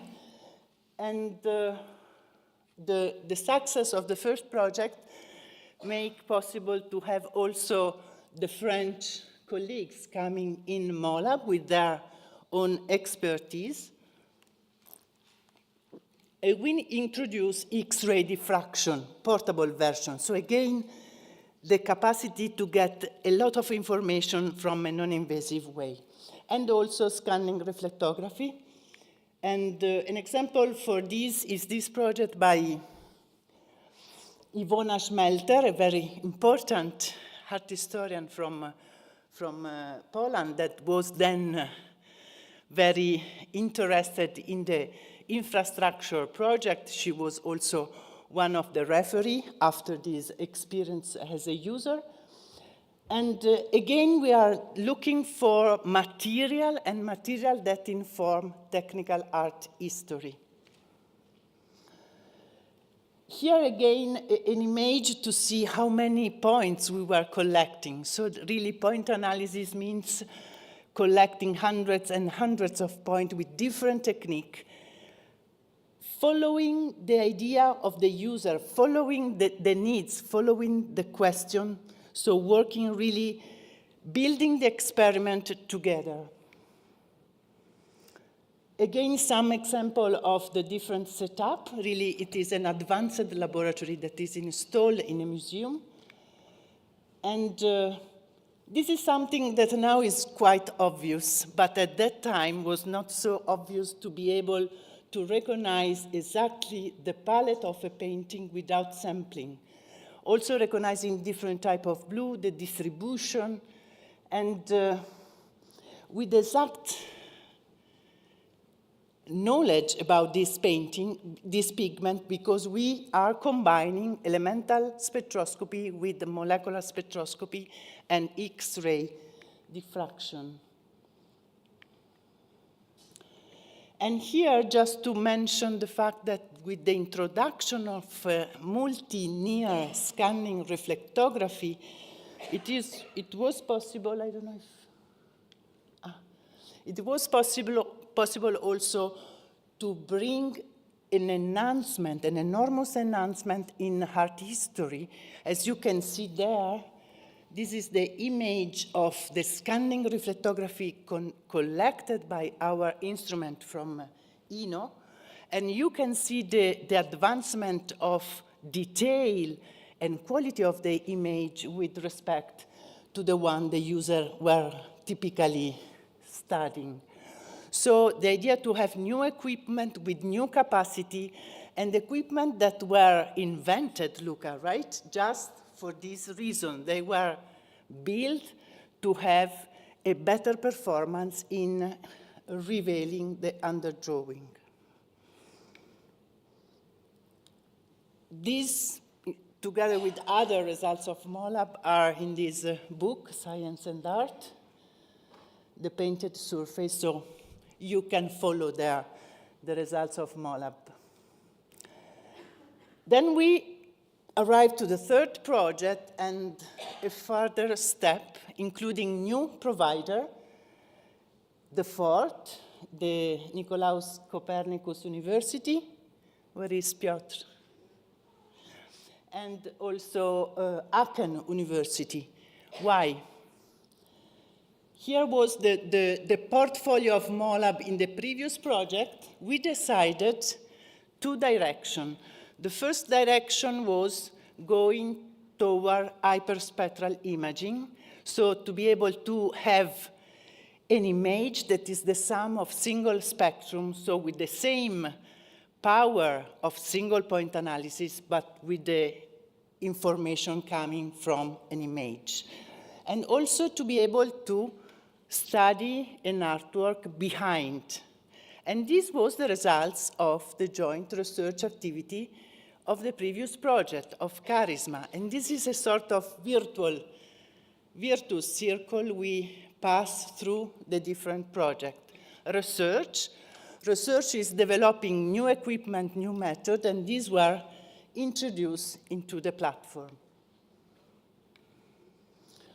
All this in 3D surface and volume imaging was the results of the research done in the previous infrastructure project. So really a vision how to increase the capacity of this laboratory. One example of the power of hyperspectral imaging, and although probably now is not so necessary, is for the carbonized papyri of Herculaneum, has been mentioned by Luca.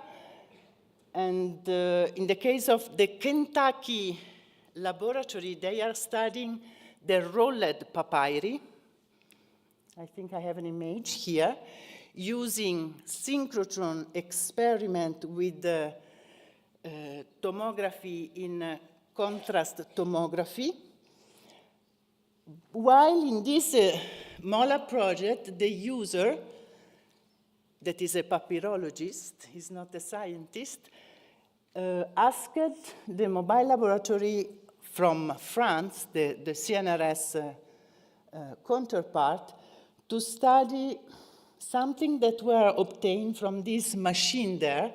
It's called the Piaggio machine, because during the 1918, a conservator that was working at the library in Naples decided to open mechanically the papyri.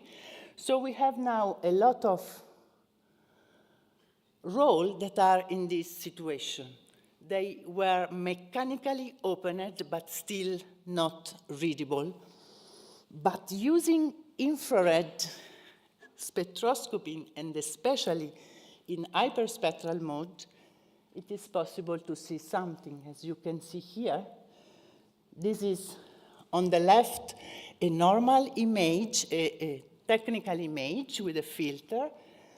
On the right, it is the results of hyperspectral imaging after principal component analysis.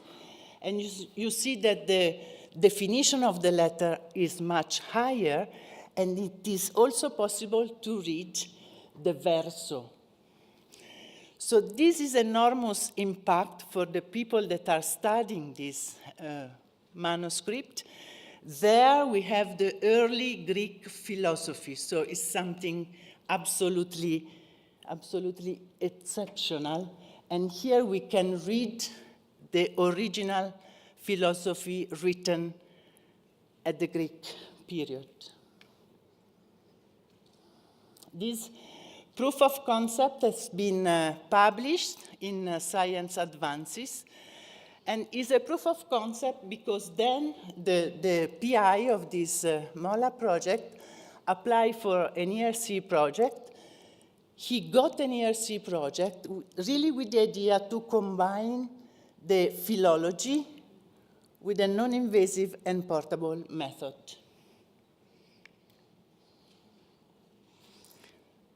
In the same project, Charisma, we were studying the sunflower. We were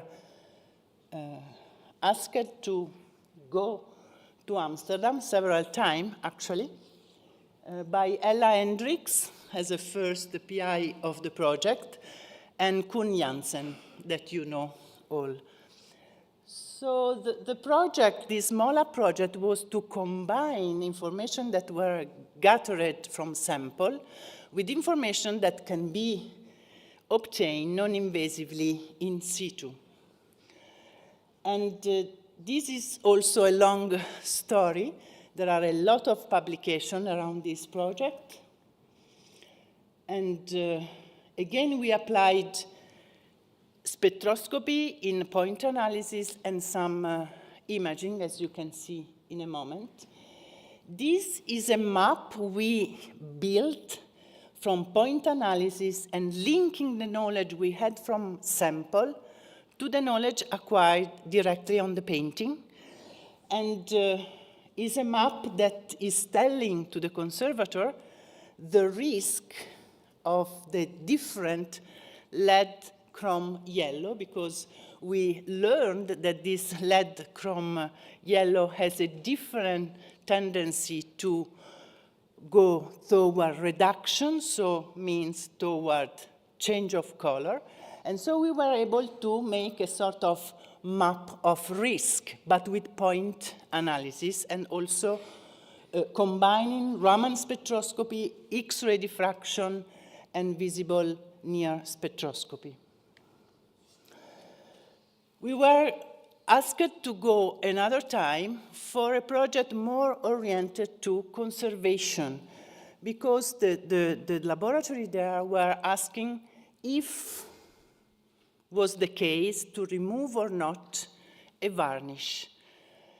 Is a non-original varnish, of course, and also in this case, we were able to build our experimental project at the museum, considering all the results of the research in the joint research activity, because we were doing a research topic on the development of method to follow restoration and conservation process, and one task was about cleaning.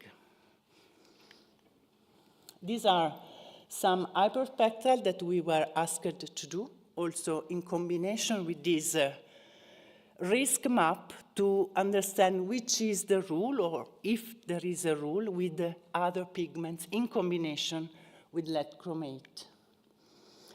But for what is regarding the cleaning, we were so proud to be able to bring in Amsterdam optical coherence tomography with the Turun University group and Piotr Targowski. And here, this is a sort of skyline of the sunflower. You can see how nicely we can follow the different layer, the painting layer, and then the varnish, and see how the varnish is actually inside the paint. And so this is one shot, but there are a lot of this image for the conservator, and was an important clue to decide not to go for a cleaning, combining this wonderful experiment with some more chemical information coming from FTIR in reflection mode. So we were able to follow the removal of varnish together with the shape, the line of the painting after the removal.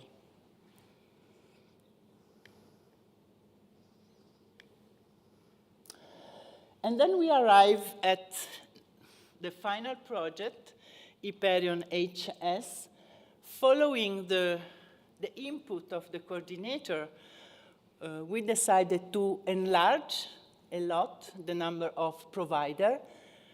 At the beginning, from my side, with a little of worriness, because MOLAB is working as a one laboratory, so we really need interaction among providers.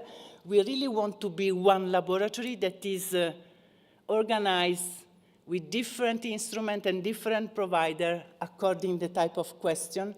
But of course, we need a lot of interaction and a lot of good mode. And so, nevertheless, this is the long list of new providers. A lot of them are here. And we decided to enlarge. And for this, I thank also Marta Castillero that was helping me at that time. We decided to enlarge with a view. The view was, first of all, to make more strong the part related to hyperspectral imaging, because in the different range is really what is important now in this field, much more than point analysis, of course. Then we decided to move toward remote sensing for several reasons. The first one is also that, one idea of this new project was to connect with new community, connect with the community of archaeology, with the community of built heritage is one of the goals of the project. So remote sensing is something very important for archaeology, something very important for researchers that are dealing with the big monument, with the building. And just as an example, we introduced a laboratory on drone. So now we have in Iperion CH, a laboratory with several hyperspectral cameras that are working directly from drone and using also satellite image as a comparison.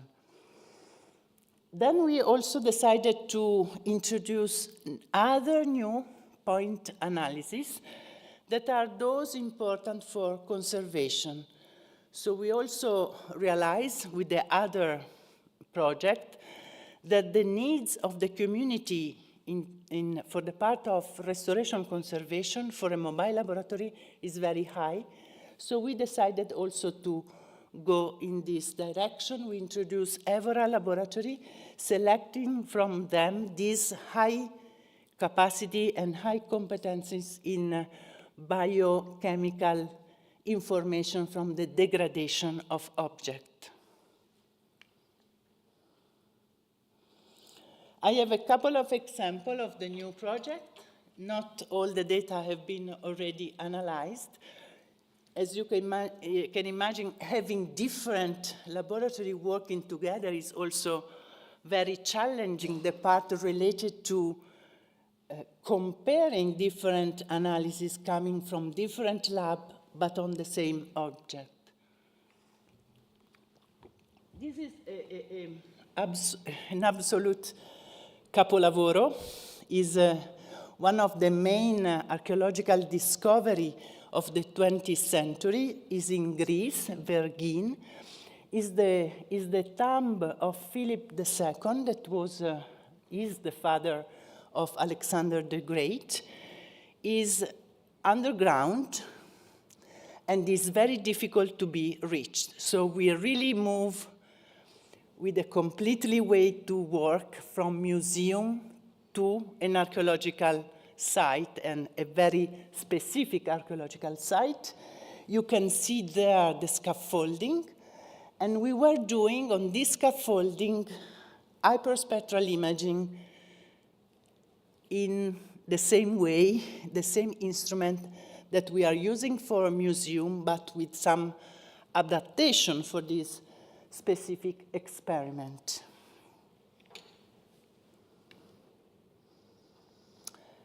Some example of the results, which I already told you are under evaluation and discussion with the user. There are a lot of meetings that are going on in this period with this group of users. But here from this hunting frieze, over there is 5.5 meters, and you have the results of scanning X-ray fluorescence. And here you see, as an example, the distribution of copper and arsenic. And you can see that with the help of this line, it is possible to see better the depicting, the scene of this hunting scene. And some of the preliminary results, copper arsenate containing calcium has been found, has been identified, starting from the X-ray fluorescence results. with some information from hyperspectral visible experiment. Here we have the image extracted from the image of the entire frieze, and also with the more stronger information coming from X-ray diffraction mapping, because we were able to do also X-ray diffraction mapping on the same experiment, on the same scaffolding. This is a very clear example where the capacity to do remote sensing is very important. And here I would like to thank Aida Liang with her contribution to the new MOLA platform, with the capacity to develop new equipment that are able to do hyperspectral imaging in different range with different experimental setup, but from remote, from 10 meters or even more, Aida. And in this case, the applications were perfect, and she was able even to work during the visit of the public.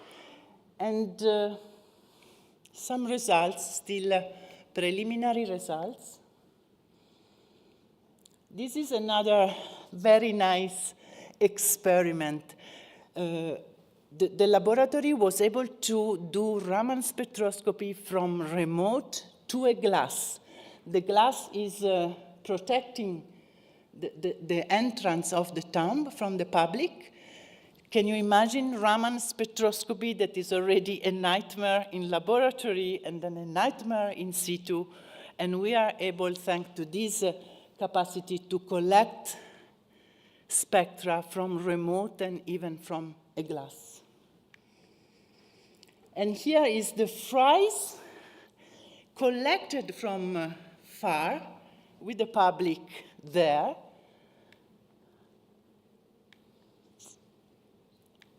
And some results on one portion.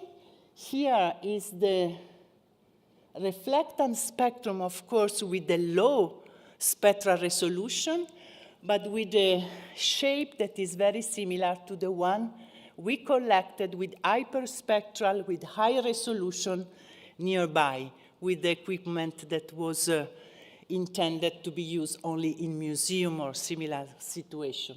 So we are working on this data, but the capacity of doing analysis from remote is very high and will be very important for the future.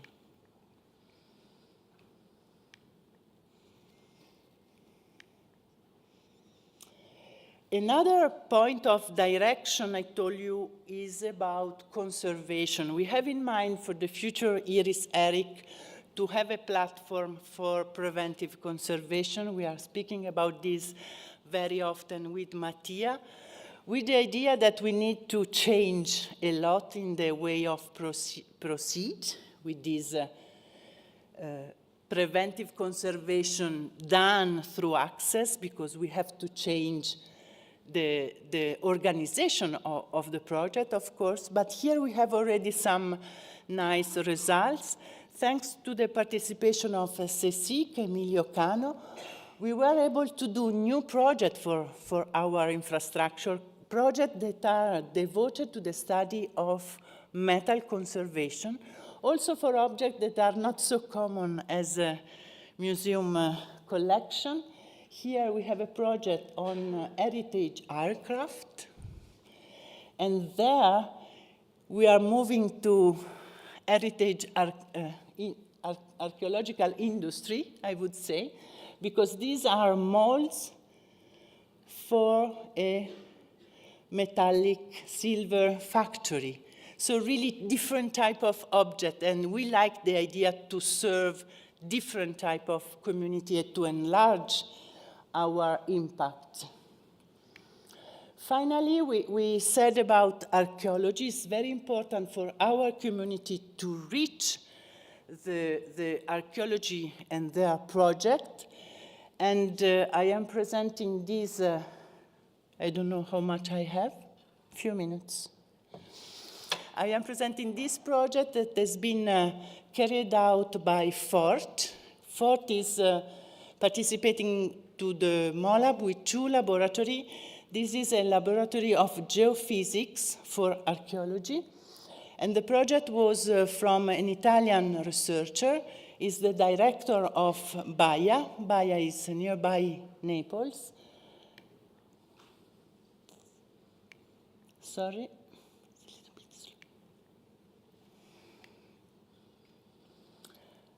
And the Baia is actually another wonderful place to be and to work. Is an underwater park, archaeological park, and is a wonderful place because it's a place of research. They are doing research, for example, on how to combine conservation of archaeological sites, but also the conservation of biodiversity of the sea. And they are both marine park and archaeological park, so very open to research. And the topic of this project is about a very, very peculiar type of research, is to have information of the buildings that are under the sea, but very near to the coast. So there are a lot of information in the Baia, in the main part, as you can see in the image right there. But in the part of the sea that is in front of the coast, it's more difficult to acquire information with the conventional bathymetry.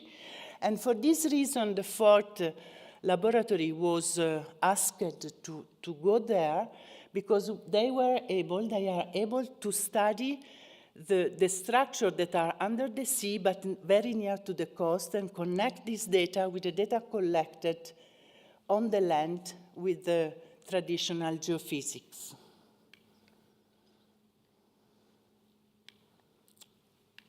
Some example or some results at the end. So they were able to see a residual of the building, of a wide building that is now between the coast and the river.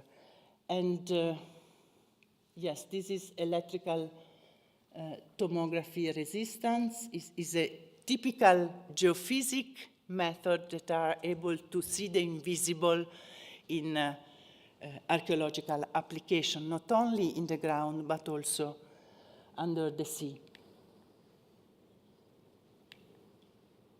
That's all.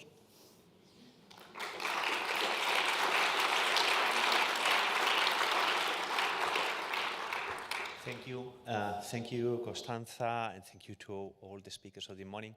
We have a few minutes for any question to Costanza, or to Maria, to Chol, to any of the speakers on this morning, if you are willing to. Waiting for a question, I would like to thank, because I was worried to be long, but I have a minute. Yeah. So first of all, I would like to thank all the providers of MOLAB for this project, but also for the project that were done before. I would like to thank them because it's not easy to collaborate and to be one single laboratory, having their own history and their own way to proceed. We are now working very strongly to the moment of metadata production and data saving to be ready for the next adventure that is DigiLab. And then I would like to thank my 2 persons that are helping me so much. So please, Brenda Doherty, thank you very much, and also David Buti that are supporting me during this year even more than before. So thank you.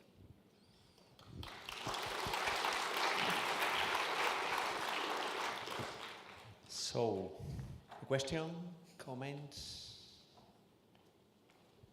Don't be shy.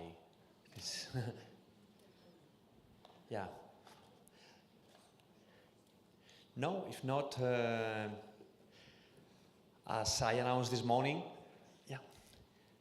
We have with us today Javier Moreno, is the Vice President of International Relationships, isn't it? Affairs, but yes, it's the same. Affairs, sorry. So thank you very much. He will address us some welcome Yes. words on behalf of the CSIC. So Thank you so much, Emilio. Well, this is supposed to be a welcome. It's a very strange welcome at the end of the morning, but it's a welcome to the lunch, which is waiting for us in a couple of minutes. So I don't want to delay you. I don't want to interfere in the way to your very late lunch for most of you. I just want to welcome you all here. This is basically the headquarters of CSIC. For those of you who have not visited us before, CSIC is actually the largest research performing organization in Spain. It belongs to the Ministry of Science, Innovation and Universities, and we are a relatively large organization packing basically 15,000 people, and most of them scientists in different capacities. One particularity of CSIC is actually it's an institution that works in all fields of science. It's actually much easier to say what we don't do than what we do. So what we don't do basically is law or psychology. Everything else we do. So this is one of the reasons why I want to thank you and to say how interesting your work is for us, because CSIC is very interested in promoting multidisciplinarity and interdisciplinarity. And for what I gather about your work, is strongly based on this idea, right? So this is something very, very nice. The second reason why I'm happy to welcome you here is because we are very much interested in promoting European infrastructure, research infrastructures. And one very interesting characteristic of yours is precisely the fact that it's very much a bottom-up initiative, and one which is very much hands-in, is one that is very much based on collective work, with a long experience before it materializes, it institutionalizes in a S3 or ERIC, whatever form it's finally going to take. So it's not like one of these typical top-down processes in which we try to build something and when we try to bring the researchers to support it in a way or another, and then it drags on for some time before it actually disappears. This is exactly the opposite, and this is really, really nice. The third reason why I'm very happy to welcome you here is because you work on heritage. And heritage is one of the things in which CSIC does relatively well. And just as an example of this, a few months ago, we organized an event in which we brought together scientific organizations from Europe, Latin America, and Africa. And one of the two accesses in which we structured the event was precisely the study of heritage, something in which many disciplines can actually feel welcome and can collaborate, and an area in which science can actually contribute greatly to preservation and to teaching our societies about the importance of heritage in our own existence. So for all these reasons, I think CSIC welcoming you here today. It's really good news. I hope the venue is convenient for you and that you have everything you need to actually work together and continue with your projects and building this infrastructure. And without further ado, I just invite you to join us in the main hall where the lunch is waiting for us. So thank you very much for being here today.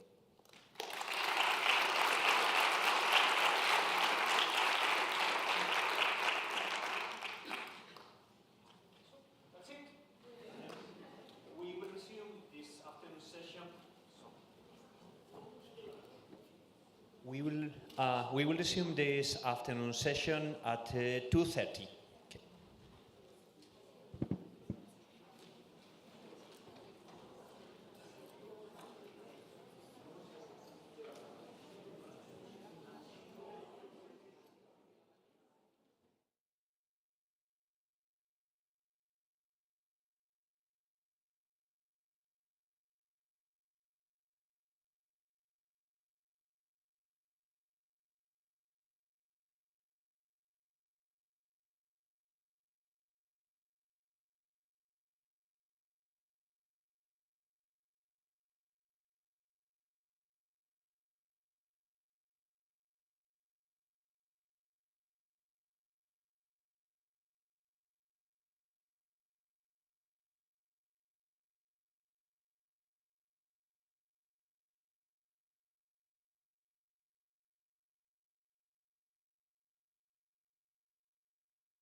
Hello, good afternoon.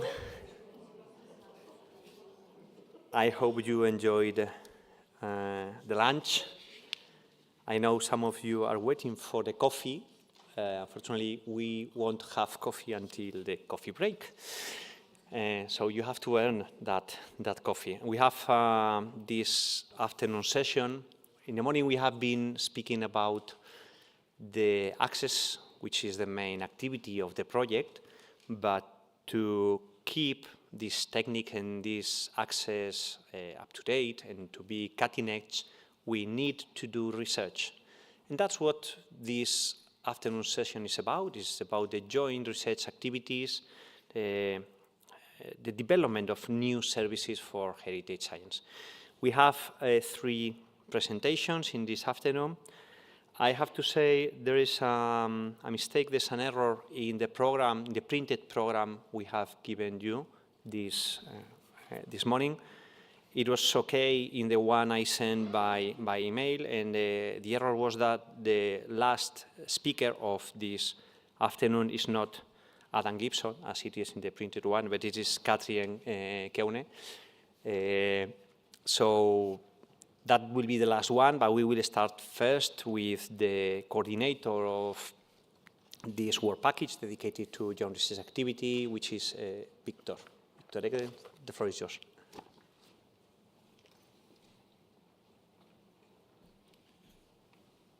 Thank you very much. We are going to start a little bit. Luca asked me to make some research about all the different programs, making some archaeological research about the beginning of the project and how these projects collaborate and push the other different programs. So here's the WP5, the joint research activity of Iperion HS. So today we are not going to present task by task like usually. We are a little bit more focusing in a few different programs that have been developed during this project. So the first slide. The title is a little bit, it's Luca that gave me, developing the new service for heritage, the joint research activities. The first contribution will be trying to make, as I told you, a little bit of different projects that work very well, in my opinion, in how they contribute. Then we will have Shwesha Bai that's going to present the mobile spectroscopy analysis. And then finally, Catherine Kane that is going to present us the 5.1. That is one of the most successful programs, tasks of our research activities. I think many important developments until today have been done due to these different programs. The target was to build a user-friendly platform for the large and not very large scale facilities, and trying to introduce the users on the loop and try to promote this exchange in this very pluridisciplinary world that we are working with. And to develop new also scientific methodologies and research techniques that was in existing, or at least not existing in cultural heritage science. To develop also new instrumentation and methodologies. And this, since we are talking about artworks, this concerns also the 2D, but also the 3D. There are a lot of objects that are three-dimensional. And as it has been said this morning, to try not only to bring the artworks to the lab, but to bring the lab to the artworks, and not in a degraded way, but to develop equipment that can be very performant and very up-to-date in respect to what we can extract from what we can do in the lab. This has many advantages, as we will see in the presentation. Many artworks cannot move.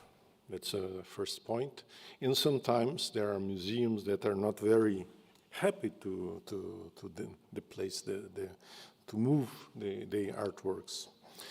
So looking for charisma, we have a lot of techniques that have been developed. Not only the classical techniques, but also there are other techniques, very powerful techniques, but not all apply to heritage science, like synchrotron techniques, like neutron techniques, as we saw this morning, accelerator techniques. So here we have a little bit of all the techniques of charisma that have been developed. I'm going to focus in two of them that I think for several reasons have been very successful and very interesting. The first one is the nuclear magnetic resonance technique that I didn't know, as a physicist, I didn't know that we can develop a portable equipment like that. And the second one is the terahertz spectroscopy that has been developed during this time. So nuclear magnetic resonance is a very interesting technique because you can select isotopes and we can probe samples and objects providing contrast through the rotational and translational molecular dynamics. It's a technique very useful for normally it's a very big technique in the laboratory, and they have developed this technique in the framework of these projects and bring them to the artworks. And for example, this technique can be very sensitive not only to inorganics, but also for organics. And this is very important when you are working with painters and other cultural heritage systems. This technique has been used very successful to determine the moisture concentration, where the gradient could be extracted in this paper that you have here. And also, you can determine the power distribution of the given system. And that is very important because all the many of the alterations, I would say, of an artwork comes from the absorption and desorption of water. And the porous is one of the important points where the water is going to penetrate in your objects. This technique has been successfully used to paper and parchment, to painters certainly, but also bring to decorate walls. So very old decorate walls that definitely cannot come to our lab to examinations. Also mummies, wood, bones, and other systems. Here, just to give you an example of a paper that they publish, where they could measure and bring some very important features about this wall, Neptune wall, with different terraces and mortar bed, could be evidentiated, and strong indications were found of an pregnancy of an organic substance. And this is one of the techniques that can give you this type of answer. Also, this technique brings some important informations on the conservation and also how to better act to provide a better treatment. For example, the study shows that the conservation treatment with ammonium oxalides leads to a lower moisture content on the wall than the treatment of barium hydroxide. And this for us that we are working with cultural heritage, how to conserve, to better conserve, I think it's something very interesting. This technique has also bring a trademark. Since today, this type of equipment, I think, is sale for enterprise, commercialized for an enterprise. And here I have another example of this portable equipment, making some measurements in a given wall, painted wall. But not only the technique that has been developed, but also the way to work.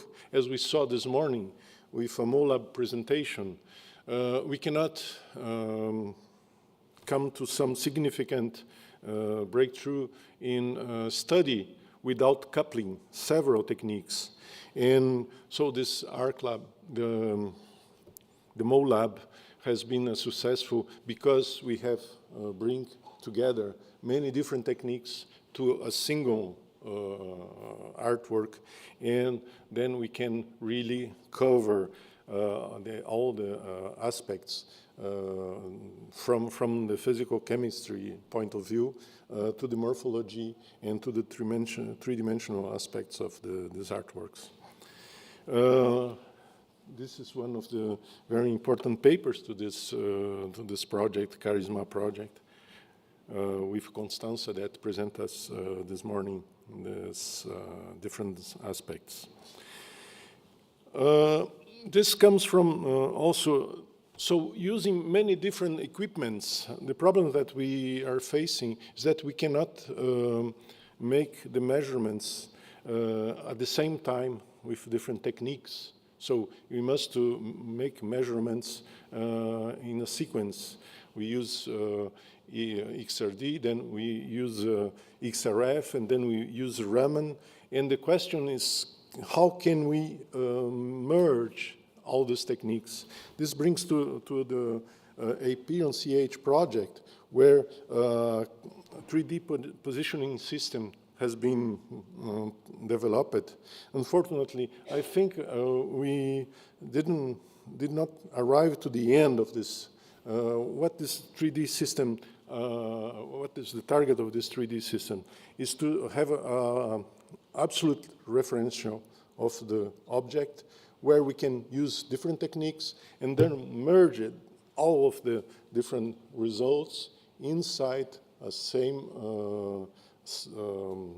artwork in such a way that using the DigiLab, for example, we could have a full map of all the different results from the different techniques. And other important, for me, very important, I'm a physicist, I'm very concerned about material science, and I know that the shredding cat is always looking for us. What is the shredding cat? How can we see this glass? Because there's a light coming through, and then our eyes are looking to the reflected beam from this glass. If we would like to see something, measure something, we need to use photons. We need to use the electromagnetic spectrum to look at the system, and then with our detectors to detect what comes out from the system. And the problem that using that, certainly, when we discover the X-rays, that was a very rustic tubes, when we discovered the light, the bulbs, and so it was very rustic things, but we are increasing the technology. We are going to much more complicated systems, and in this case, we will have problems because lasers are not only nonlinear, producing not only nonlinear effects, but also going to the synchrotron or to the other facilities. Even rotating anode is giving us a very high density of flux. And so making measurements of a given object we are no longer in a safe side, but we are interact strongly with the object. In doing that, we are facing very different processes on our object. We are introducing bond breaking, we are introducing decarboxylation, oxidation, and so many different processes that we must to take into account when you are going to measure an object. And this is something very, very important. This is in Iperion HS, is the WP 5.5. That is exactly to study and to study, investigate this safe side of the investigations. And the idea is to promote a passport for the artworks in such a way that if we are going to make a measurement, that we be sure that we are on the safe side. And especially that our systems is not simple systems. It's not one component. We are facing very complicated systems where organic and inorganic part are interact strongly. So sometimes our inorganic part is very hard to degrade, but the organic part can be very fastly degraded. Two very important papers have been published in 2015 and 2023, where this different analysis and mitigation strategies for radiation damage has been pointed out. And we end up with a kind of, not only the system that, the important part is not only to measure the degradations too late. The question is to use also other systems that can give us some insight about the degradation before it arrives, before it can be visible. And some of this degradation are reversible, some are not. So this is something very, very important for me for the next future of the analysis that we are going to develop on cultural heritage objects.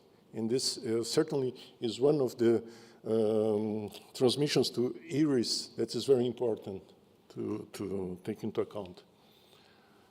Finally, the terahertz imaging is terahertz. It's something very new that brought some, I think, 15 years ago. Terahertz detectors. I especially worked in emitters fabrication. It's something very that after the World Trade Center, they developed this for the airports, where we can make some analysis of the objects, not only on the surface, but down on the much down on the surface. So this technique is very interesting to probe not the surface, but the undersurface layer in the undersurface. For example, if you have a painter, you can go through the painter without change the qualities of the painter. And it's a technique that has been well used in these different projects. And we have also a prototype of the terahertz reflectometer that has been built in these projects. Here is being tested in an artwork where this results including the stratigraphy examinations of wood panel, painting, and plaster cover in a wall. And so it can give us really very interesting properties of the underlayer status and underlayer properties. And also, it has been, I don't know why they didn't go through with that. I didn't see any other papers. It's that has been used to study the dendrochronology application. This paper is a kind of foundation paper, the first one that has been done on that in such a way. If you have wood that is covered with some non-transparent painter, you could go down and analyze the rings, and so you can go down to the aging of the object that is being analyzed. So, if we go to Iperion CH, we have not only techniques that have been already developed and are, I would say, up to date, but other techniques came through, like a second harmonic generation, multiphoton fluorescence microscopy. We start to use a lot of mock-ups where we change in the different laboratories to analyze the laser cleaning protocols, for example. 3D positioning system, I already told. Trying to understand the role of organic parts and the pigments and materials. Treatments also to conservation, the artworks like paint cleaning, metal coating, and stone consolidation. So I would say that the Iperion CH in HS was more a consolidation state of the art of this very interesting and fruitful projects. Just to finish, two transparencies that have been sent to me for the GRA contribution of 5.4 concerning the interoperability between 5.4 and 6.3, where we have here basically it's the fair objects, the fair digital objects standards going to DigiLab context. In I don't know if someone can comment on this to transparencies. No, nobody in the. Sorry, just received this this morning.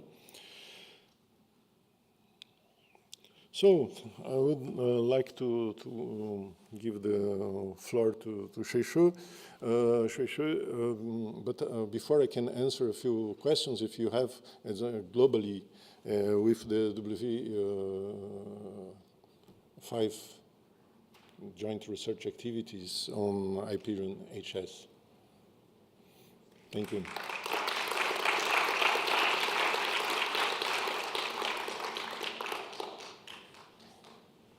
Questions? Okay. Any questions? Okay, thank you, Victor, for giving this overview of only some of the... Very few. Very few, yeah, that's the right word, of the research activities but those are good examples of how research activities developed during the project have led to actual implementation of analytical techniques, and that later provided us services of the infrastructure. So we have all the tools, in fact, to do our job. Yeah. Okay. Thank you. Okay. So next speaker is Shushi Bai. Sorry, I cannot speak Chinese, so my apologies for my bad pronunciation. She is from the C2RMF and will speak about the mobile spectroscopic analytical prototype for heritage science, the development and application of this tool. So, thank you. Thank you.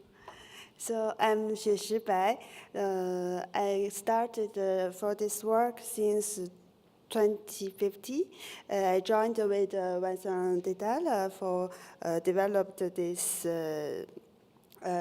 prototype, and now I'm in C2RMF as a permanent engineer and researcher for 2 years.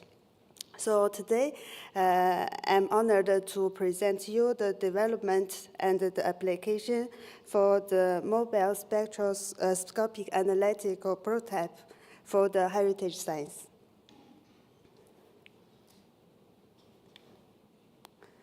Okay, the first I will talk about the scientific context, and then I will show you the two main phases of the development of this combination, the different spectroscopy technique prototype. Then I will show you some applications in the framework of Iperion HS mobile mission. So as we all know, the cultural heritage objects can be found in different space, and their composition, chemical composition is always complex. So it requires the elemental and the molecular analysis. So we can propose use LIPS to do the elemental analysis and laser-induced fluorescence and the Raman spectroscopy to do the molecular analysis. Then in the different space, we need a mobile instrument and work in the ambient light. So we do know for the Raman spectroscopy, working in the ambient light, it is influenced with the ambient light. When we use the pulsed laser, it can get rid of this ambient light influence, and also it can reduce the strong fluorescence background. Then I don't know if necessary to remind the LIPS technique. So what is LIPS? It is short for the laser-induced breakdown spectroscopy. So for the light path, it's very simple. So we need a pulsed laser, some optical elements, and a spectrometer. So we focus this laser pulse on the target we want to analyze. Then the material absorbs this energy and transform to a plasma. And this plasma, when it is the excitation, it can emit light. This light contains the information of the particle in this plasma. So each element gave the specific light, so we can identify the peak to know which element in our sample. So this technique can give the analysis for almost all the elements in the periodic table, and it can do the quantification. And with the help of the laser ablation, we can do the analysis in depth. So with all this idea, we can just change the laser pulse energy. So to do these three spectroscopic technique. So we want to, so we get this original idea to have only one pulsed laser for the leaf Raman analysis to achieve the characterization of the materials under the ambient light.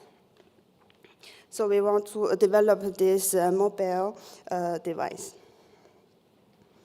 So I will present the development of this instrument. So choose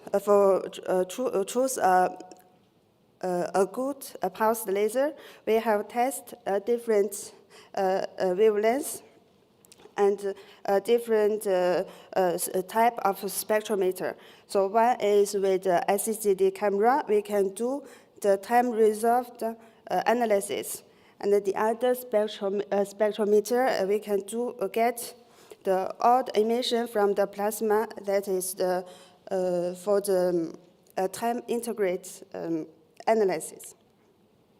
Then also for the collection, we designed for these two passes to choose one which one is better. So with all these optical paths, we have tested different kind of samples with the help of the PhD thesis of Delphine Sylvie, we have tested the pure samples, including the organic and inorganic samples. Then also we have prepared the mock-up samples for the different technique of mirror painting, and several samples have sent to the work group of the Iperion CH for test the spectroscopic parameters and share the results. Then we also test on the stone samples with the collaboration of the group of Marta Castillo of CSIC. Then these results give us a publication. And we also test the other archaeological samples. So all these results, we can conclude that a laser of 3055 nanometer is suitable for these three spectroscopic technique. And then we use this laser to do the time-resolved laser-induced fluorescence. So for a laser pulse of the duration of 5.5 nanometer, we keep the detection window at 10 nanoseconds, and then replace the detector window, we can get the spectrum of the fluorescence. As we always have the Raman diffusion, so we just take the baseline as the fluorescence. Then we arrange this spectrum of fluorescence to get the image at the bottom of the right to illustrate the laser-induced fluorescence resolved in time. So I will show some typical result of this test with all the parameters we have chosen. We take the marble and the perlite sample to represent the organic and inorganic sample. So the first step is that we use the low laser energy to do the laser-induced fluorescence. Since the up level of this emission of transition of the fluorescence, it have some low lifetime, so we have get the emission much longer than the laser pulse duration. Then we increase the laser energy, but always under the damage threshold. We can do the Raman spectroscopy. This Raman spectroscopy this Raman spectrum have been collected just in the first half of the laser pulse duration to avoid the strong fluorescence emission. And for the first third steps, we do the LIPS analysis. Then we can get the time integrate detection and the time resolved detection at the same time. So for the time integrate detection mode, we can get all these spectral range to get the information of all the elements in our sample. And for the with the time resolved detection mode, we can choose the detection of the window. So we can see with this time resolved result, for the marble or sample, the aluminum peak is more clear than the time integrate mode. And also for the parallel samples, we can clearly see the emission from the CN and the C2 emission, which is not which is not present in the time integrate mode. So this type of detection can improve the signal-to-noise ratio, and also we can select certain emission specs to find the elements we want to research. So with all these tests and elements, finally the prototype system consists of two parts. So one is the mobile part, and the other one is the workstation. So the optical path is just under the photo.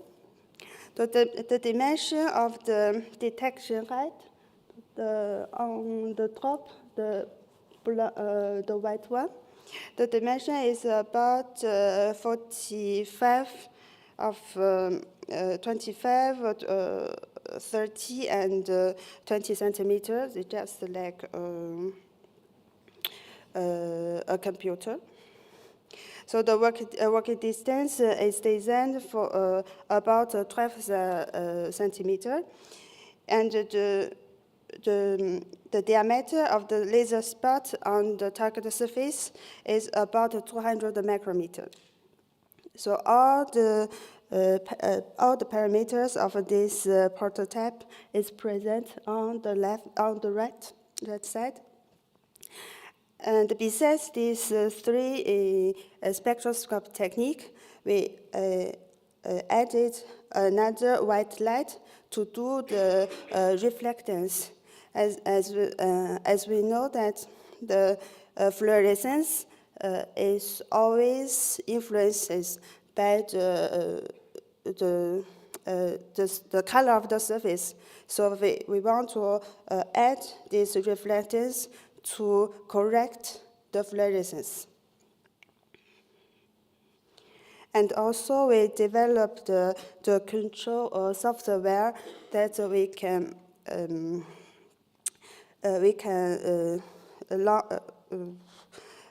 do the remote control, and we don't need to come near to the objects. So for this, for developing this prototype, besides the expertise of the researchers, we also need the support of the national of European financial project.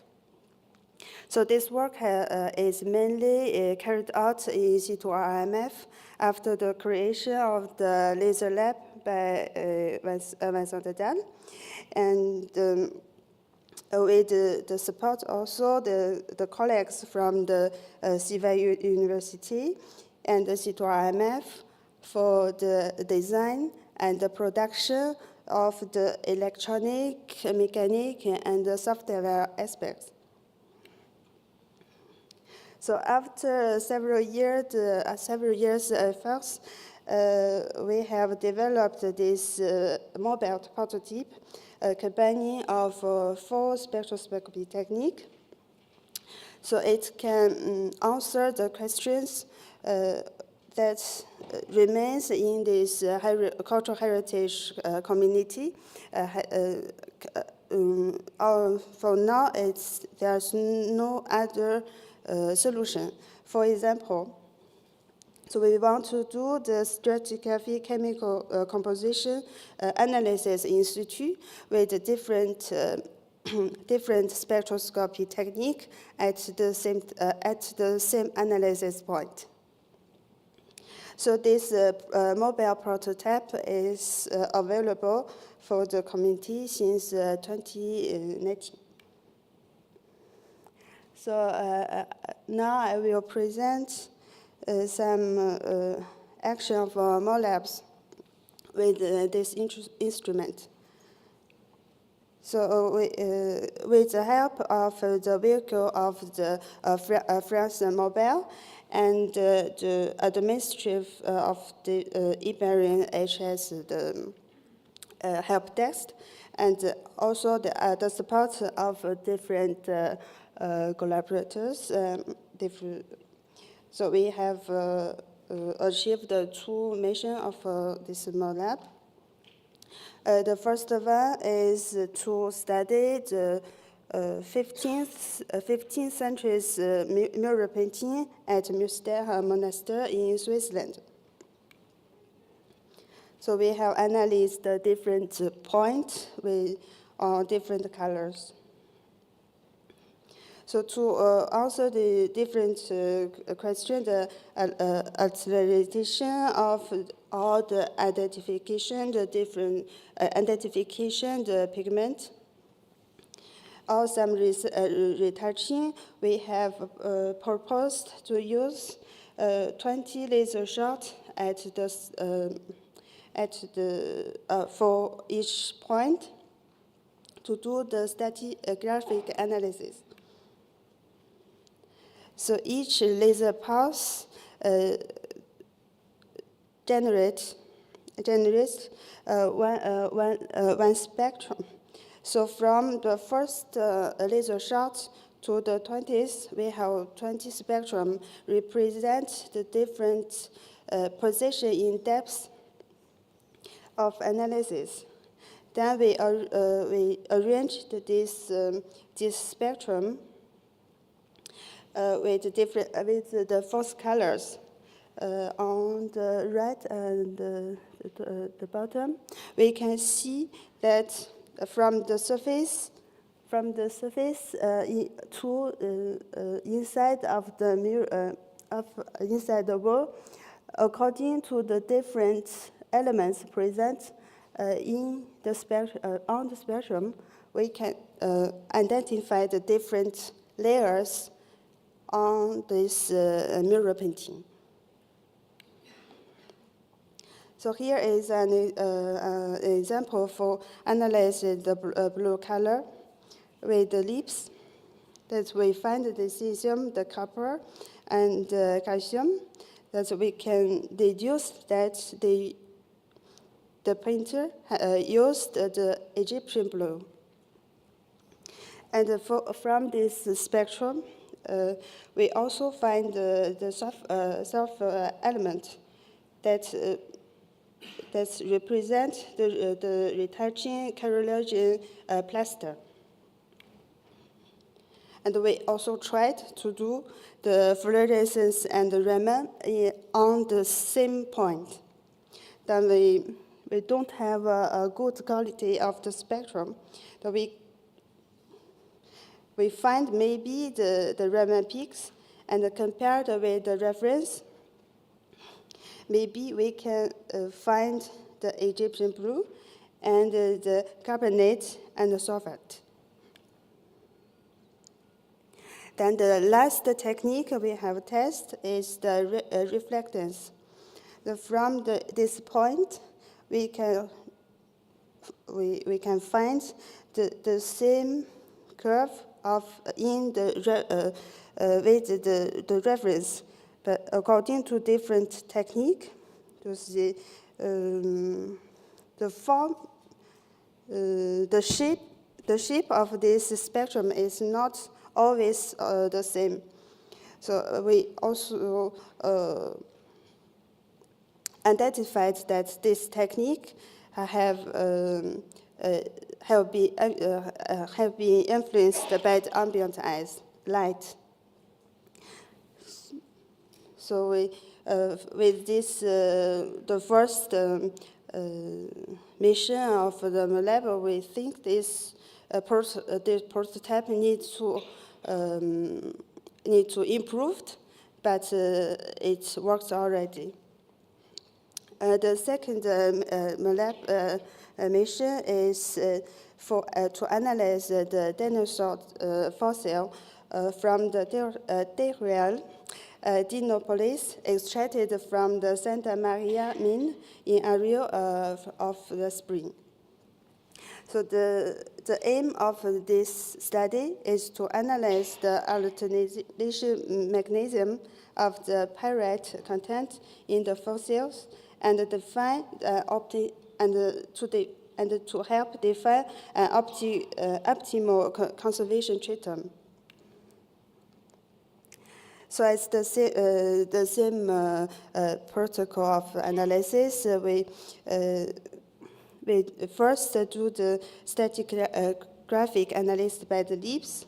Then we find at the first layer there is a lot of emission of the hydrogen.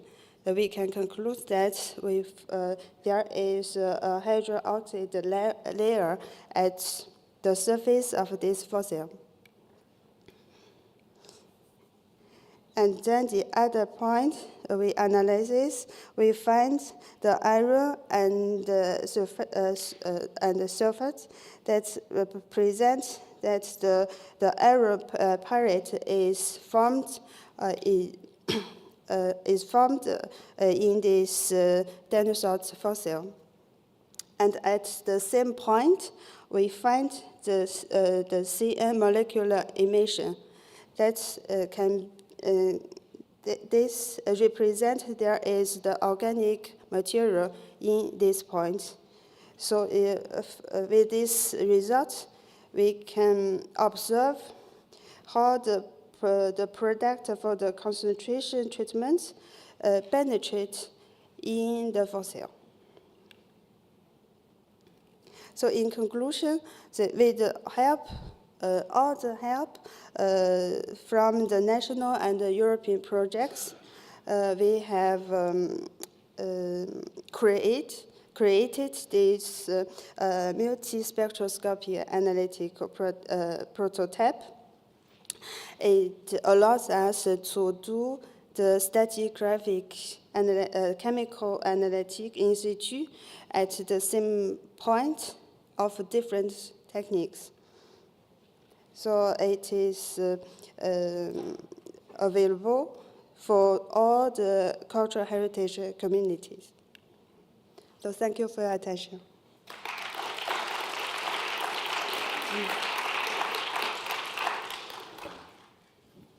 Thank you, Shashi. It's very interesting to see.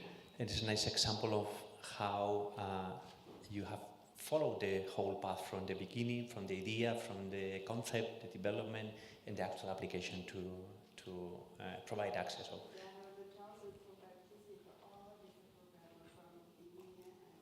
That's it. It's very nice. It's a very good example. Thank you.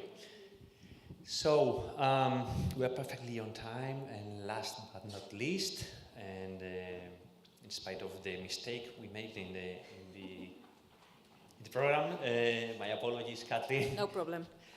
You have the floor. Katrin will talk about the development of multi-instrumental environmental toolkit and digital platform for monitoring change in paintings. So it's very wide. So I don't need to repeat that one. Thank you, Emilio. Yes, this is a presentation of the work done in task 5.1. And it's about the development of this multi-instrumental environmental toolkit and the digital platform for monitoring change in paintings. That's the right one, Emilio, with my name? Okay, just checking. Before I start, I think I have to give a big thank you to all the partners in this project. There were 23 partners and they worked 4 years with a lot of dedication to this topic. And a special thank you to the project leaders, which are listed here, who everyone had one or more projects where they were supervising, coordinating, and taking care that the product and the deliverable were in time. So I had enormous help of them all. As I said, there were 15 projects and actually 24 partners. And we were organized that we have biannual meetings, and there were a lot of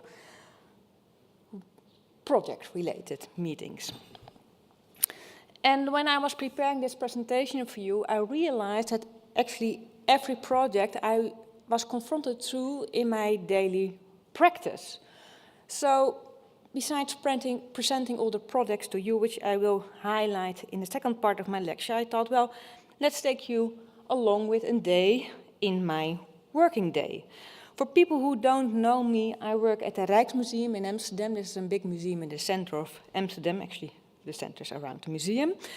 And I'm there the head of science. And we work on several projects, and one of these big projects is Operation Nightwatch, as is shown here, where we do in situ the gallery, we do the research, and we mostly start the day with meetings about what to do with all the data we generated and what are the next steps. This is a large project where we use multi-analytical techniques to investigate the painting in a non-invasive way, and the research feeds the conservation. With this analytical toolkit, let's call it like that, we address three questions. First of all, how is the painting made? So what is the pigment selection? How's the composition made? The layer build-up? The second question is, what is the condition of the painting? It's 400 years old, and I can tell you there's a lot of things that are not optimal anymore. And the third question that is relevant for this task is, how do we preserve this for the next generation? As I said, it's 400 years old, and we are only in a very small time window in the lifetime of this object, so how do we take care that it lasts for many, many generations? And there it links to this task.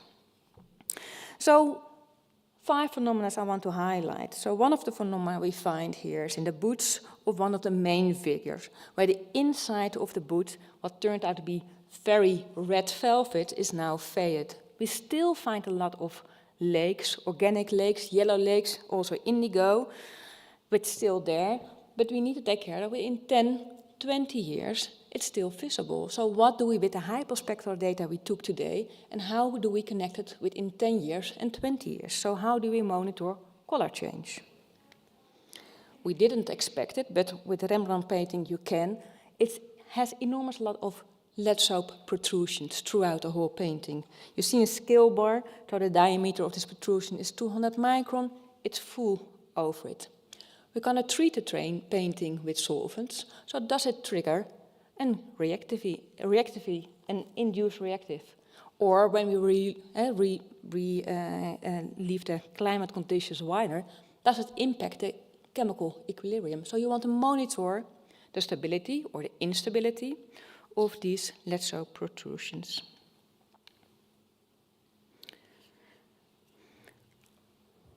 We don't expect it, but we have a lot of sensitive paints, also on topic in the task, where the vermilion is attacked by an acid and now it's very sensitive for cleaning. But we want to know, where is the paint sensitive and where is it not, and does this sensitive increase over time?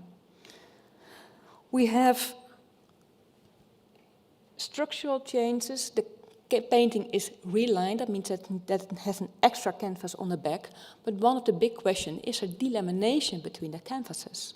And how does it stay with the incoming 50 years? Does it still attach well, or do we laminations? And how do we monitor that? And I hope my last question, I loosened photo. For you, what is missing is the fluorescence on the varnish. We do a lot of varnish tests, and of course we remove varnish when it's getting yellow, but we have a lot of varnishes underneath that are crystallized, structural changes, so you want to also understand the change of the varnishes. So having these phenomena together, we want to monitor chemical change and physical structural changing in all paintings. So this was my morning. Then we got in during lunch. And one of our metal conservators mentioned that he suspects some white crystals on our bronze statue in the gallery. And for you, it's good to know that in 2013, when we reopened our museum, the vitrines were evaporating a chemical component because the glue was not very stable. So we had inside the vitrines a component that reacted with all the acids. So here on this icon, you see very tiny whitish crystals formed on the surface of all our objects, which were based in the vitrines. We developed a mitigation strategy where we actually sealed the glue, and now after 9 years we suspect that they are formed again. So you can imagine that we need techniques to monitor, is the vitrine outgassing again? And if so, how much? And when do I need to confirm my director that we need to do something? I cannot do that like as such. I need to make up a memo and a case about this. So doing the analysis in the museum, we also need to have, of course, aesthetic samplers. So that's what you see here, and that's also developed in one of our projects. At the same meeting, or the same lunch, let's have the lunch at 1 o'clock, we have, I think now for 2 years, a new storage facility, what is CO2 neutral. And the painting conservator who visited that storage quite often mentioned that in the paintings studio, or in the paintings storage box, it smells very acidic. And we measured it and it turned out to be formic acid, which is not that weird because the floors are made of MDF, which is a very good source for formic acid. So worries here is what is the health issue for us as a person, but also for the object. So we need to have quantitative samplers, quantitative analysis, but we also need to know what is the risk for the object. And the last addition was from my textile colleague from textile conservation, who had a lot of objects, textile objects, ceramics, are in open display cases. So a lot of dust is accumulated in these storage facility, where at a frequent basis we need to clean that, but also what is the impact of the dust and what harm. We shift to the afternoon. Oh yeah, so this is topic 2, where we need to monitoring environmental indoor conditions. And we shift to the afternoon. We have a working climate group. And the museum is very active to become more sustainable and to lower our CO2 footprint. So what we do, we experiment with the climate in the museum. Well, it's justified, but we experiment that. So for instance, we put off the climate control overnight, and then we measure what the gain is by the electricity. And when we start in July, on the top floor, what is indicated with gray, we go wider in our climate conditions. So we go wider in relative humidity and also in temperature. So we go more to the BSO guidelines. What does it impact on our collection? As I said, we can monitor for 2 years, but how do we know that in 10, 20 years it still be okay? So what would be ideal to have is to have digital tools where we can put in our climate conditions and predict how our material objects change over time. So what we need is a multi-instrumental monitoring toolkit. What we need is multi-instrumental monitoring toolkit for the environment. We need a digital platform for preventive conservation tools, but what we also need, and I think that's very important, is that we need decision support systems. We need monitoring protocols. We need support for data interpretation and data management. And I think that is very important, and I hope within the staff to show that we try to make an attempt to come to this goal. This slide is from 4 years ago when we started this task. It gives us an overview, of course, about the title of the projects. It gives a schematic scheme what I have made by Emilio, where all these 3 topics I just highlighted to nicely integrated to each other. And the focus is preventive conservation on oil paintings, and we aim to develop a multi-instrumental and environmental monitoring toolkit and digital preventive toolkit. Well, a lot of toolkits in one sentence. This is a slide of a few months ago, where after 4 years we gave our deliverable where all the protocols were described. You see the list with co-authors and the size of our deliverable, and I really strongly advise you to have a look at this deliverable, because in the next part I only highlight projects what we are doing. So starting with the first topic, monitoring the chemical chains and physical structural chains. The first project, what is led by Letitia Monico, developed a protocol to monitor the light-induced changes of colored paint surfaces. She used pigmented and oil-binded mock-ups. They are investigated using very non-invasive complementary techniques, single-point techniques, elemental techniques. And it had 2 aims. First of all, they used various conventional white light systems and used their with microfading technique and conventional artificial aging techniques. And the other aim is that they want to have an idea what are the characteristic features of the light sources, what impact the degradation of these paint films, and what are the characteristic chemical and physical characteristics to monitor. And these outcomes are also implemented and integrated in a digital light up, what is in the last project mentioned. So there, this also feeds the development of further digital light apps. And the techniques used in this task are also offered by MOLAB and FixLab. The second, take a little bit.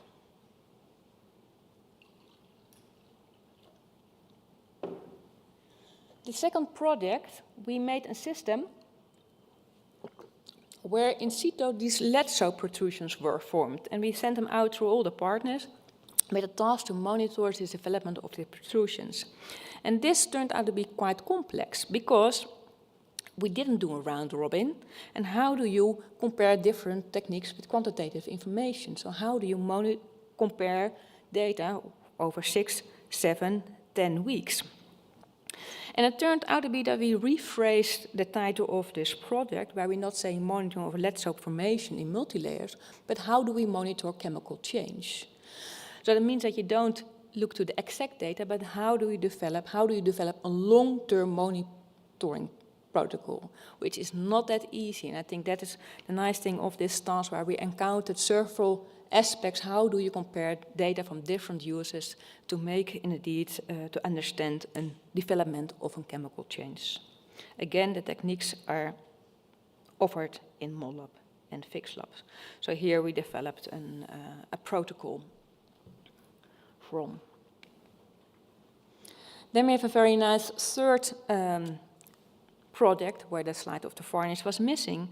But here there are several reconstructions made in varnishes where the question was, how can we monitor surface changes and interlayer structural changes of varnishes? And you can see here the dust already with all the partners. And the interesting thing that the techniques what are used here gave very interesting information and new insight, but not all techniques are already accessible to go to the museum. So some things are portable and mobile, where you can do assessment, and some things are still stuck to the museum, to the laboratory. So that sees that the potential there of giving new information about monitoring, but still the step to the museum need to be made.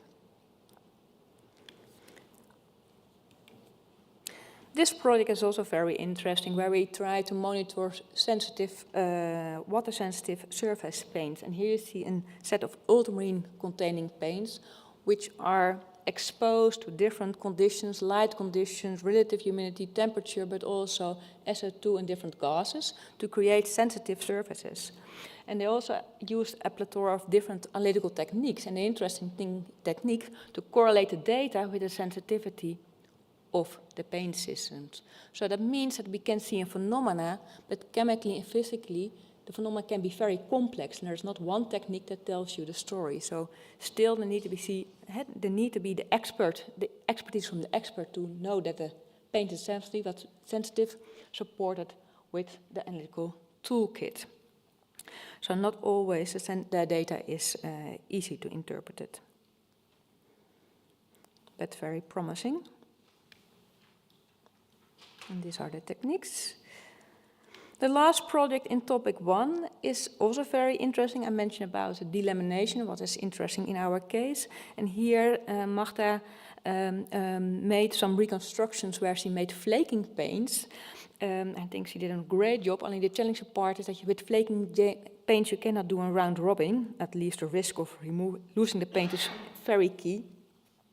So there were samples sent to the partners, and 4 techniques are applied where it's clear that delamination is visible. OCT, we do the digital spectral imaging. These techniques are also offered via the MOLAB and the infrastructure. Only these are qualitative techniques and not quantitative techniques, but I think this is already an important step forward. To summary, These 4 products, they deliver the protocol, toolbox, and data for light-induced changes, a protocol for long-term monitoring on chemical change of paint. We have a toolbox for surface changes and interlayer structural change of varnishes. We have a toolbox for water-sensitive paint layers and toolbox of assessment of laking paints. And we know also what techniques can bring us the benefits and the limitations. Shifting to the second topic, the environmental monitoring in indoor conditions. Project 6 had the aim to develop a very simple preventive conservation toolkit, where in this project the focus on the monitoring of the formic and the acetic acid here. And they used samplers which are optimized for SO2 and NO2, and it's validated for these 2 small acids successfully. And as you can see, this facility of this technique is offered via the Fix Lab by the group of Matija Strilic. Then we have another huge project, let's call it like that, the audit test, and it is known that the audit test, the protocols are not don't give always very reproducible results, and there are more protocols, so there's not consensus about the protocols. So what is done here is an interlaboratory comparison of the audit tests between different partners in the Iperion group, which gave very interesting results. And the outcome of this result, I think it's published this month or very soon, this paper, where the lessons learned and information about the protocol is given, also new insights how to improve also the reproducibility of this audit testing. So steps made in this testing system. And these, although the techniques, it's very wet chemistry, lab techniques are not offered in Iperion, of course the protocol enhances the conservation scientists and the conservator in the museum to use it. This is also a very nice project where they took actually the techniques what are offered in MOLAB and Fix Lab and determined or gave an overview how the techniques, or with the technique, you can characterize parts and dust pollution in museums, and to characterize and quantify the chemical composition. And this review is also done with the current analytical standards. That means that you also need, they always need to have quantified sampling, you need good standards for the analysis, and you really need to be aware about the in-depth side about analytical techniques to make a good interpretation. And this is all described in a review what is forthcoming on this dust characterization. In the previous slide, I showed you about the audit test and the interlaboratory testing. Project 9 takes a step further, where we want, oh, that's an interesting image, where we want to have actually new analytical strategy for detection of organic compounds, which also are harmful for oil paint. What is indeed the audit testing also giving us information from. So here you see the headspace, and in this blurry image you see Escher from the Smithsonian doing the DART system, and you want actually under ambient condition doing fast sampling. And I think these techniques are very promising for future analysis in characterization of the environment, if it's safe or not. So these are developed, and the interesting thing here is that they compare the materials used for the audit test also with these type of samplers. So it's a nice comparisons with the audit testing set. So to summarize this topic is that there's a toolbox for environmental monitoring, a protocol assessment for the audit testing, a protocol for particularly and dust pollution analysis, and lastly I showed a methodology development for non-invasive sampling. We're almost there. Oh, I still have time, I see. Then the last topic, the development of the digital platform focus for decision supportive tool. I think this topic really deserves a presentation on its own. It's huge, and this definition not given by me, but by the app and platform developers and tools developers. So I really stimulate you to go to the deliverable and read about it. Joseph, he gave a very nice overview of all the developed tools there, what are used. These are the headings of the deliverable. There are five preventive conservation tools described and also further developed here in the Iperion Task 5.1. We have the Harry E for preventive conservation, the DISCOL, what is for paper-based collections, discoloration, the impact for indeed dust and collection care, the Lux allowance by Joe Petfield, and the collection demography app and box buffering capacity app by Mattia. These apps are all visible in the platform E-Rihs, which I will show you later on this page. But we have done more. Sophia C. was in charge of shaping future apps such as for One for Line, which correlate to the project one, what is done with the experiment of the light aging by Letitia, so where the paints were added.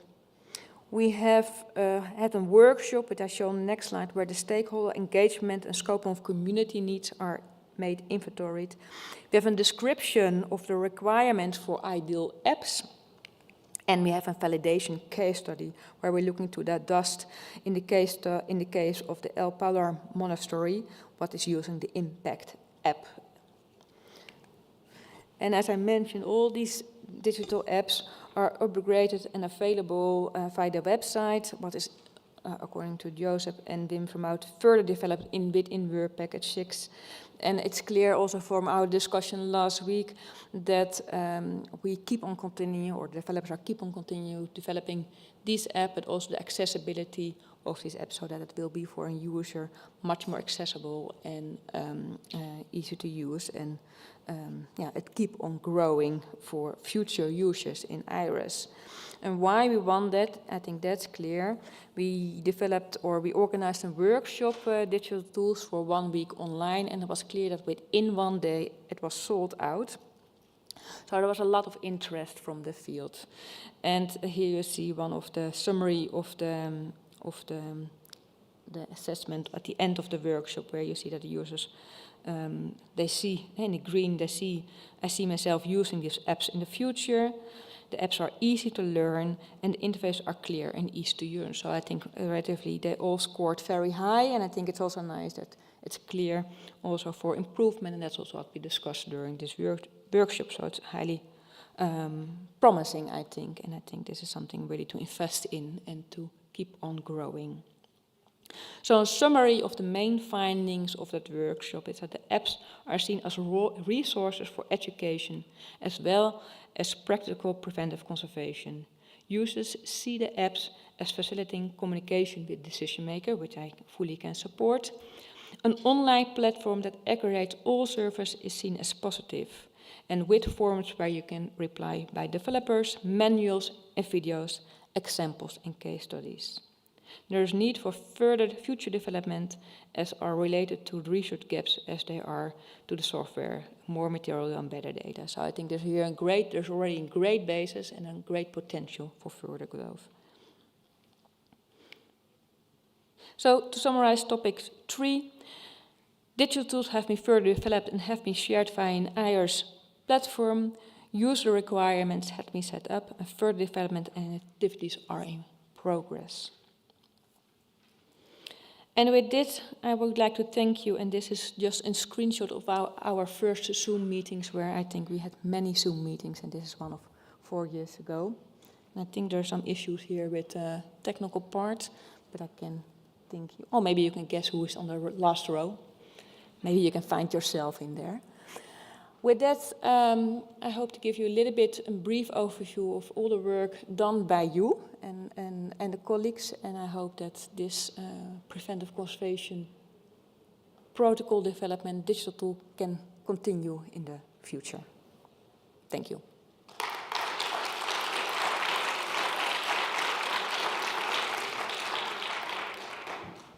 Thank you, Catherine. It's amazing how you have been able to summarize all the work done and this huge task and all the activity in this short time. So we have a few minutes for a question, if any, to Catherine, to Shueshi, to any speaker. That's good. People prefer the coffee. Thank you for that. So thank you to all the speakers in this part for staying within the time. We are perfectly on time. We have half an hour of coffee break. Let me check. I think so. Yes. Yeah, half an hour. So we will be back at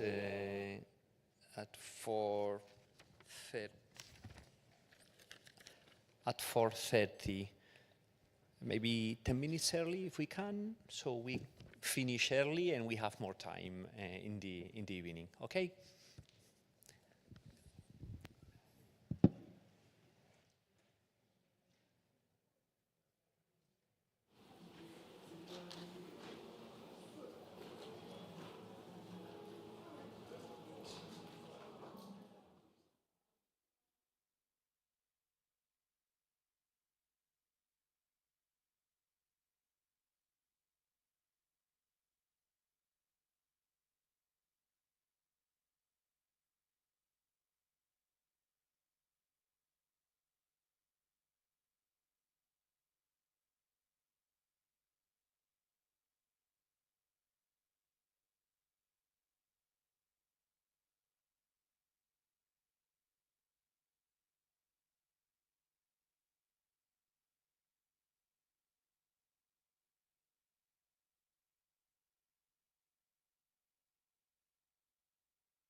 Hello, good evening.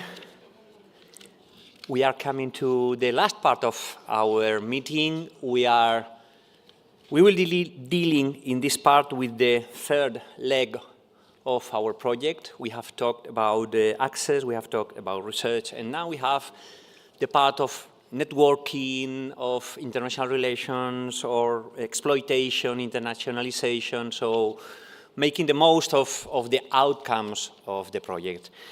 And so we have two presentations in this evening. First one will be given by our colleague Marta Castillejo, and then this time is right, it will be Adam for the last one. And so just won't take more time. Marta, the floor is yours. Thank you. Thank you, Emilio. So, all right. So I'm here to present this,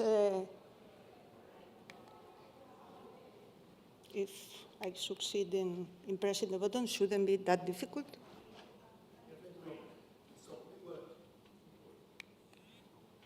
Okay.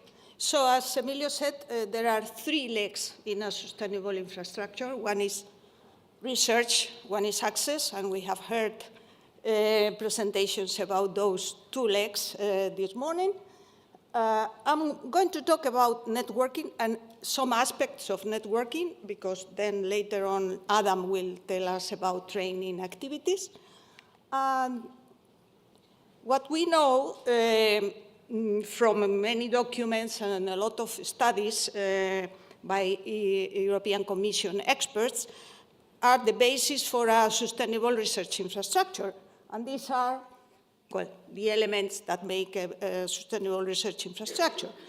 In my presentation of this afternoon, I'm going to concentrate on three aspects: innovation, exploitation, and international collaboration. Of course, as has been said many times already, the work that we have been doing in these three networking type of activities in Iperion HS is touching ground on results obtained in previous integrating activities supported by European Commission, and that has led to generation of a lot of discussions, work activities that are solidified in documents. Most of them are public, and you can find them in digital repositories like Zenodo. So if you are interested in more details, you can go to digital repository Zenodo and you will find these documents. So what are the objectives of these innovation, exploitation, and internationalization activities? What have been in the past projects which have been in the present finalizing Iperion HS? Well, we were aiming at formulating an innovation strategy that offers possibilities for public-private partnerships. We are aiming at exploiting innovation by engaging the user community and enhancing access services. We are focused on developing a partnership strategy for a smart future innovation, promoting the presence of heritage science in the regional and national agendas of research and innovation, otherwise sustainability is impossible, defining data management plan, improving interoperability, defining a strategy for intellectual property rights management, and define a international cooperation strategy, because this is important to have a global approach for the design of a research infrastructure and for operation of a research infrastructure. And also we understand that global cooperation is important and contributes to science diplomacy. So this is one important objective. So let me go one by one of these three elements I mentioned. Innovation is the first.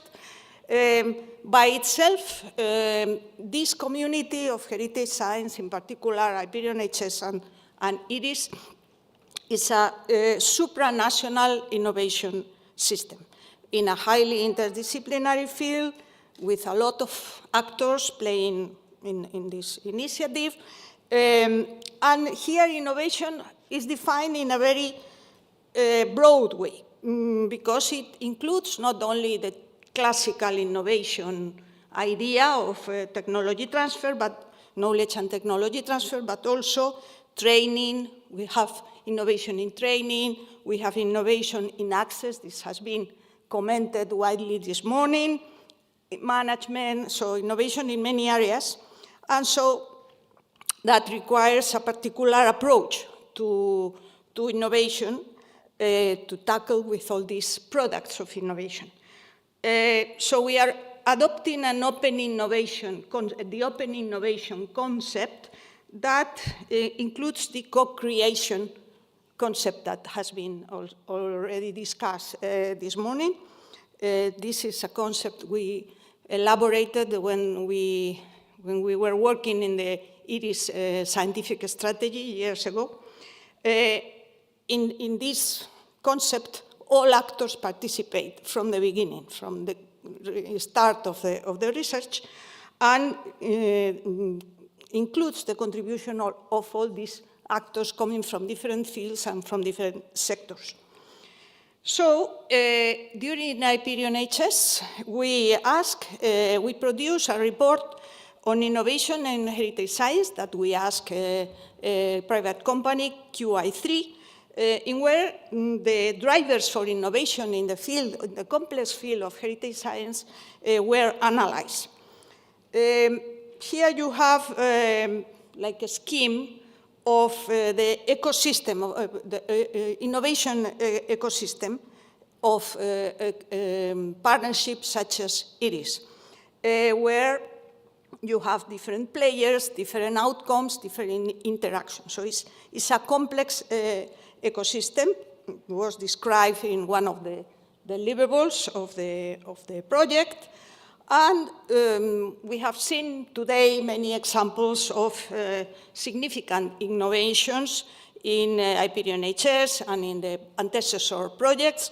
I don't go into details because we have seen many interesting examples of innovation in research itself that has led to new instruments that are offered, included in the access offer, innovation in the way we train, we help training heritage scientists, etc. So there are many examples of innovation in this domain.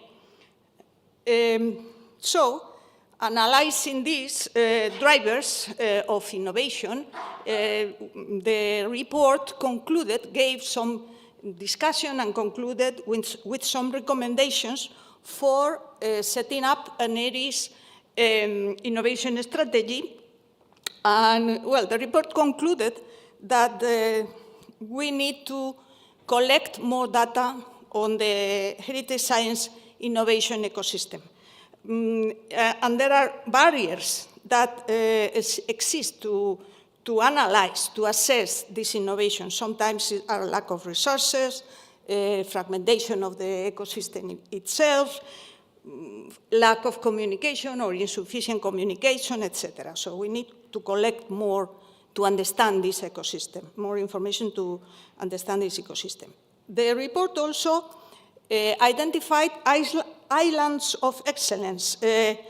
So they are different nuclei of excellence on innovation and heritage science in Europe, but sometimes they are not so well connected.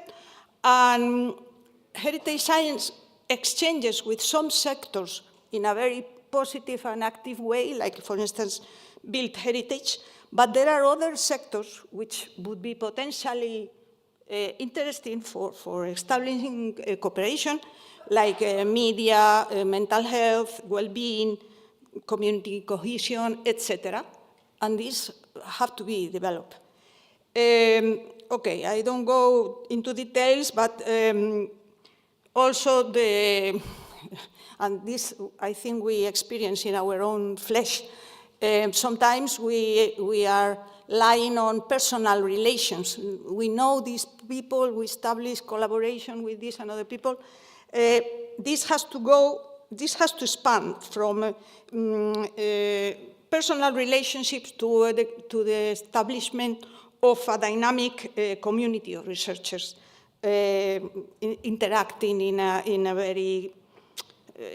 a creative mesh of innovation activities. Okay, so the report suggested elaboration on ecosystem innovation engagement program, and highlighted the importance of the connections between the joint program initiative on cultural heritage and global change, and we have Remy and Elodie and other colleagues who are working in that. So the connection between these two initiatives, E-Rihs and GPICH, is very important for the future in this, regarding this innovation part. So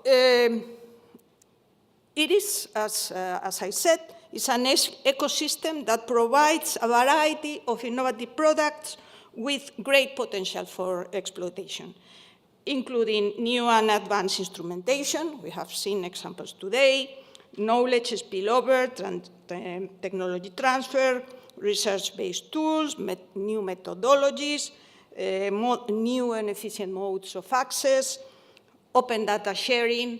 This is an important part, so a lot of innovations.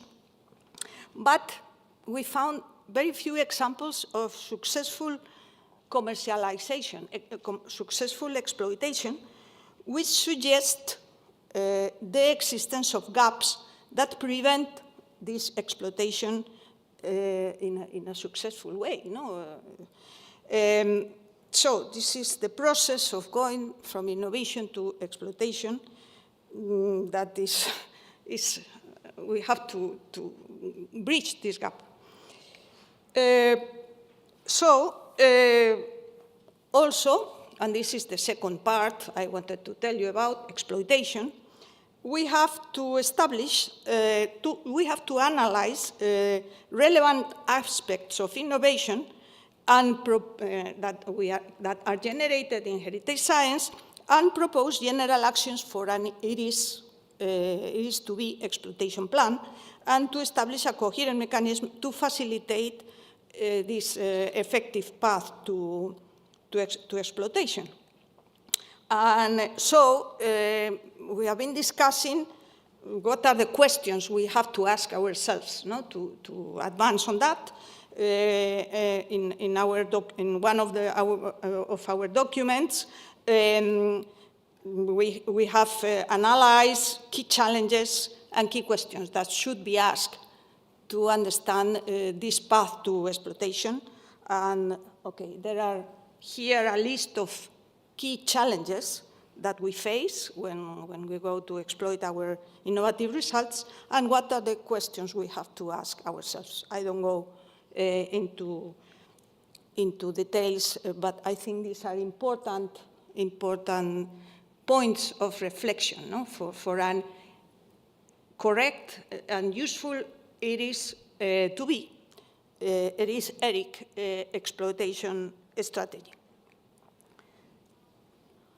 So, in this analysis, one point that arises like very, very important is how crucial it is to engage user communities. Because users, and this has been also highlighted, users also give impulse to innovation and exploitation. Users are active collaborators in research, and so their expertise has to be included, and users eventually can become providers. And one example is myself and my group. We were users in other platforms, in other infrastructures, and now we are providing access. And this is a very dynamical, and we know Vivi is here, and also, I mean, this is a very dynamic where users can become providers, and so we change role, and this is something very, very healthy and very good that we have to use in our our benefit.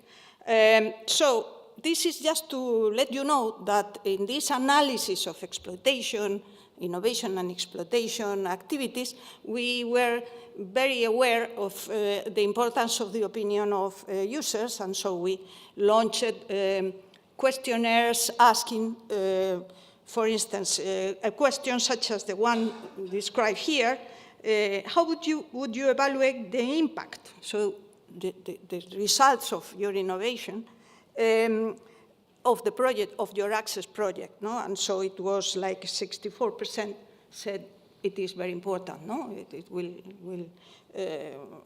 the impact will be very good out of this access. Right, this is the problem when doing these presentations, that there is a lot of text. And I am a laser physicist, and I'm not used to this. But, okay, I think that the conclusions are very important because they suggest actions, and these are reflected in documents, they suggest actions to bridge this innovation and exploitation gap, and will be guidelines for an E-Rihs exploitation strategy. No? Suggestions given are establish a central liaison office for innovation that connects with technology transfer offices at national and local level, create an innovation radar. We have to be looking around for advances, for new techniques, for new discoveries, to incorporate this into an infrastructure, improve the communication and the cooperation with industry, and implement a well-defined and balanced intellectual property support system that is adjustable to different types of innovation and promotes creativity and innovation. So, so far, I have discussed a little bit innovation, exploitation, and I want to address internationalization, although it was partially covered by Luca before, who has been traveling around in the past project and the previous projects, and has contributed a lot to the international cooperation possibilities. No? What we already have, based on that, is already have a framework for collaboration, or we already had when we started Iperion HS, a framework for collaboration with international institutions due to the activities in previous projects. No? These international activities are in line with Europe's international policy objectives, with recommendations by the European Commission high-level experts group, etc. And so this network was constituted by connections with different types of actors, private institutions in the USA, links with universities in Mesoamerica, in America, digital infrastructures, other research infrastructures like CERIC in Europe, synergies and links with other projects. Well, I have mentioned GPI-CH, the ARCH project ongoing to establish an alliance in the heritage science domain at the European level, ECROM, etc., etc., Anticipa, different networks all over the world. So we already had this when we started Iperion HS, but we have to look into the future because international relevance and outreach of E-Rihs requires a firm focus on the needs of international users and stakeholders. We cannot look only to home, to Europe, the world. And because international visibility is not only good for sharing best practices and broadening user pool, but also in terms of strengthening the communities at national level. And so in international objective should be establish strong cooperation and collaboration and developing funding synergies with European and international organizations, projects, networks, etc., to ensure excellence in science and technical output in the long term. So now, in ongoing project implementation phase of E-Rihs, we have a particular task devoted to international cooperation, and we already have produced a document to define what is the strategy for these internationalization activities and defining E-Rihs cooperation strategy. You see, we are defining strategies for innovation, defining strategies for exploitation. So this is our legacy, no? This is what we are aiming at. So in this cooperation strategy, we first have to do a mapping exercise, mapping the relevant S3 projects, landmarks, international research infrastructures and consortia, etc., that operate in the physical, natural science, social and cultural innovation domains for identifying, okay, these are the ones we have to cooperate with, these are the ones we have to learn from each other, etc., and establish and ensure that this cooperation continues, and with no previous links exist, trying to establish links and cooperate. So this is not for you to read it, just to see our mapping exercise that has consisted in identifying the connections that are important at a European level, what is the present status of cooperation, what are the activities we want to do or are ongoing and we want to do in the future, and also at international level. This table is not definitive, the definitive table, because heritage science is a highly dynamic, changing environment, and we have to have our radar also at the international level to see which other actors have to be included in this whole cooperation strategy. And we are working now in a document, in a deliverable in E-Rihs implementation phase, reporting on all these ongoing and planned international cooperation activities that will take many different forms, from letter of agreements, memorandum of understanding, exchanges for training or for other types of action. So far, I have talked about innovation, exploitation, and internationalization, but I want to mention two overarching horizontal concepts that are covering everything that we do, that are sustainability and interoperability. Just a few words about sustainability. In one of the activities of networking has been creating an agenda for smart future innovation in E-Rihs. This has been done in consultation with the partnership of E-Rihs and Iperion and with experts which were appointed by national nodes that formed the advisory board for regional development strategy in heritage science, because we need to connect with the regional agendas for research and innovation. And this is a board that has been created, and we hope that it will have a continuity under E-Rihs ERIC.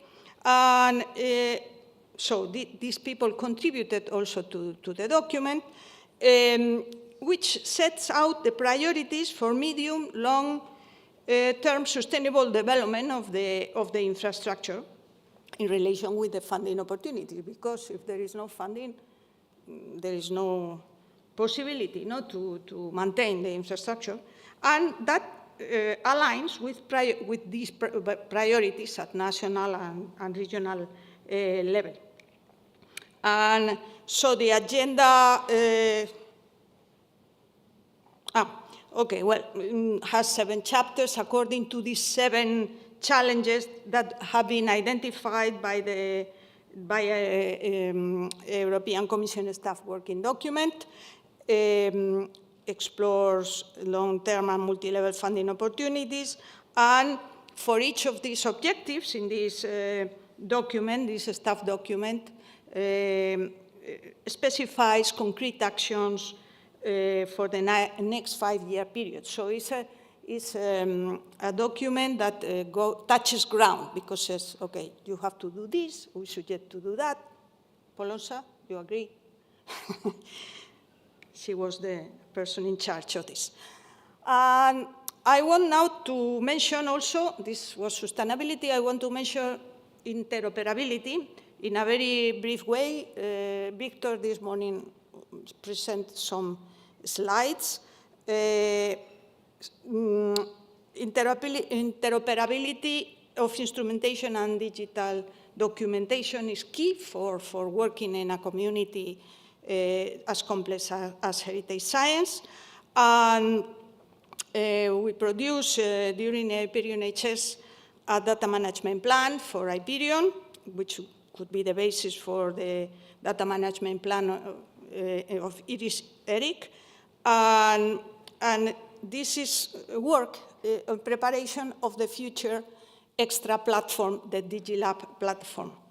So this is, Victor already mentioned this, this slide, or presented this slide. So these are the conditions. There is a working group on DigiLab, also under Iperion, under E-Rihs IP, implementation phase, who are working on developing this platform, producing the conditions for heritage science fair digital objects, findable, et cetera. I will not go through the words.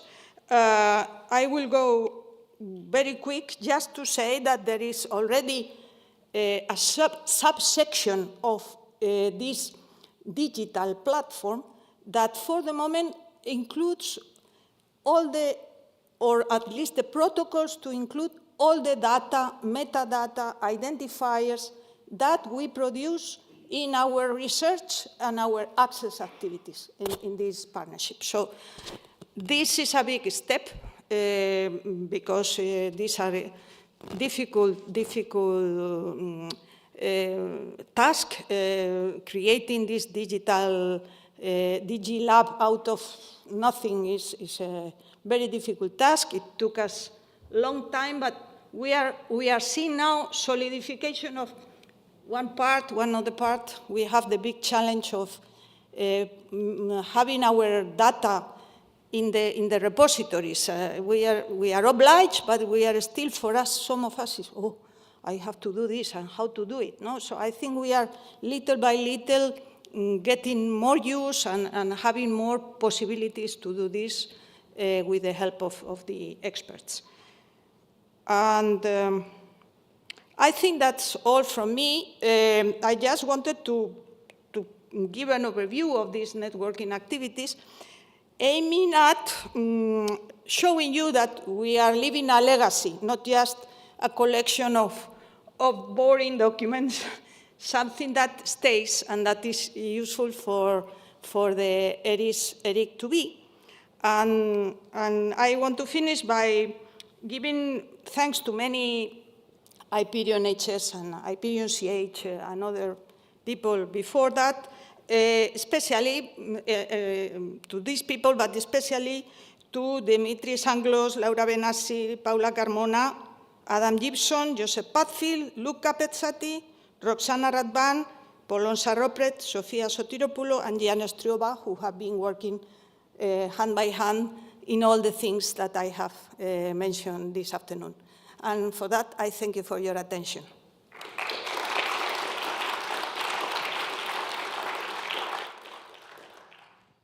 Thank you very much, Marta. It is not easy to present all this. It is really a complex, lot of complex activities, and you have presented a good overview of all that. So thank you very much. And we come to the last but not least presentation of today. will be given by Adam Gibson, presenting training and engagement, lesson learned. So, thank you. And thank you all for staying for this last presentation. So I'm going to talk about work package 7, training and engagement. This is the way the work package was constructed. The first couple of tasks are to do with training, and I'll talk about those as a block. And the last 4 tasks are to do with engagement, and I'll talk about those separately. The overview is to really to ensure that users are supported throughout their experience of Iperion HS. So we want to be able to engage with users before they come for access, during the access period, and also afterwards once they've returned. So we build a community which grows. This is the structure of the work package with the deliverables and the milestones, all of which we've either completed or we're due to complete imminently. And as Marta says, they're all available on Zenodo. They're all publicly accessible. So first I'm going to talk about the training activities, which are now branded under the badge of the HS Academy. Hopefully you've seen this brand appearing on websites and social media activities and so on. We've had 2 training camps which are intended for people working in heritage science. One focused on paleontology and one focused on the built environment. And these are hands-on activities for practitioners, so they can start, so people who might become users can understand the techniques that we have available. The doctoral summer schools are aimed at PhD students. One was a general one on heritage science for conservation, and the other one was more specifically on the built heritage. And you can see the outstanding number on this graph is the number of participants at the first doctoral summer school, which is the one that was held online.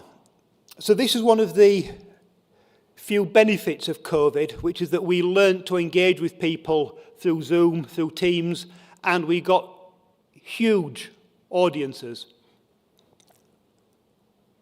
And the feedback from the audiences was positive. I think we need to balance that by the quality of the experience of hands-on training, but as we emerge from COVID, and I think we shouldn't lose sight of the benefits that we learned from being forced to do on online access, because there are some benefits in terms of in terms of numbers engaging. I'll talk about that again later. Other online activities, we've had a series of webinars. We so far had 17, 1,500 people viewing live, and more than twice that number watching online afterwards. So all the webinars are on YouTube and can be viewed, well, now if you like.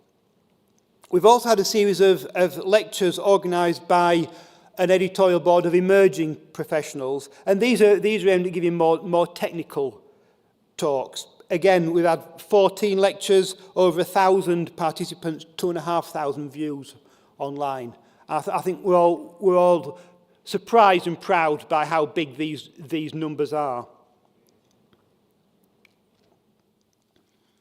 Various other events, we've had 3 user meetings. They've often been linked to the other Iperion HS meetings that we've organised. We've had 3 joint JPI webinars and 2 workshops more recently in Ljubljana and in Bologna. These were on careers in heritage science and how we understand the career structure and how we support and develop that career structure. Which I think is something that we need to understand better. What can we support? Careers are developed at a national level. It's not always clear what we can do at a European level to support national career structures, but there are things, shared masters programs and things like that. But these are things we need to we need to continue to understand. I think if Rocco is here, he'll be able to answer more questions on that afterwards. We've been active on social media, moving between Twitter and X as the name has changed. We kind of moved a little bit away from Facebook, I think, and we're kind of focusing more on LinkedIn as our preferred platform. That's been led by the communications office on behalf of the training activities. We distributed a questionnaire that had a good series of responses. This is very much a summary of the questionnaire, which gave us some quite deep insight into the field. And I think this is interesting from a sociology of science point of view. People could study this. We are an emerging, a developing discipline, and I think we are a discipline that is analysing itself as it develops in a way that might not have happened before. You know, other disciplines that have developed have grown up naturally, whereas we are trying to understand how we are growing up and what's happening to the discipline as it grows. So there's quite a rich series of data there to mine from a sociology of science point of view, which we've probably not exploited as much as we could have done. But the startling result here, of course, it's a self-selected audience because it's a questionnaire, but 84% identified as heritage scientists. And I think at the start of the journey 20 years ago, heritage science was unknown. And 10 years ago, probably not many people would have described themselves as heritage scientists. So we've developed a new terminology at least. And we've got a user forum which is online, which I think is transferring into the E-Rihs ERIC as that develops. So this is the way we hope we can continue to engage with people who have used who have used the facilities that we offer.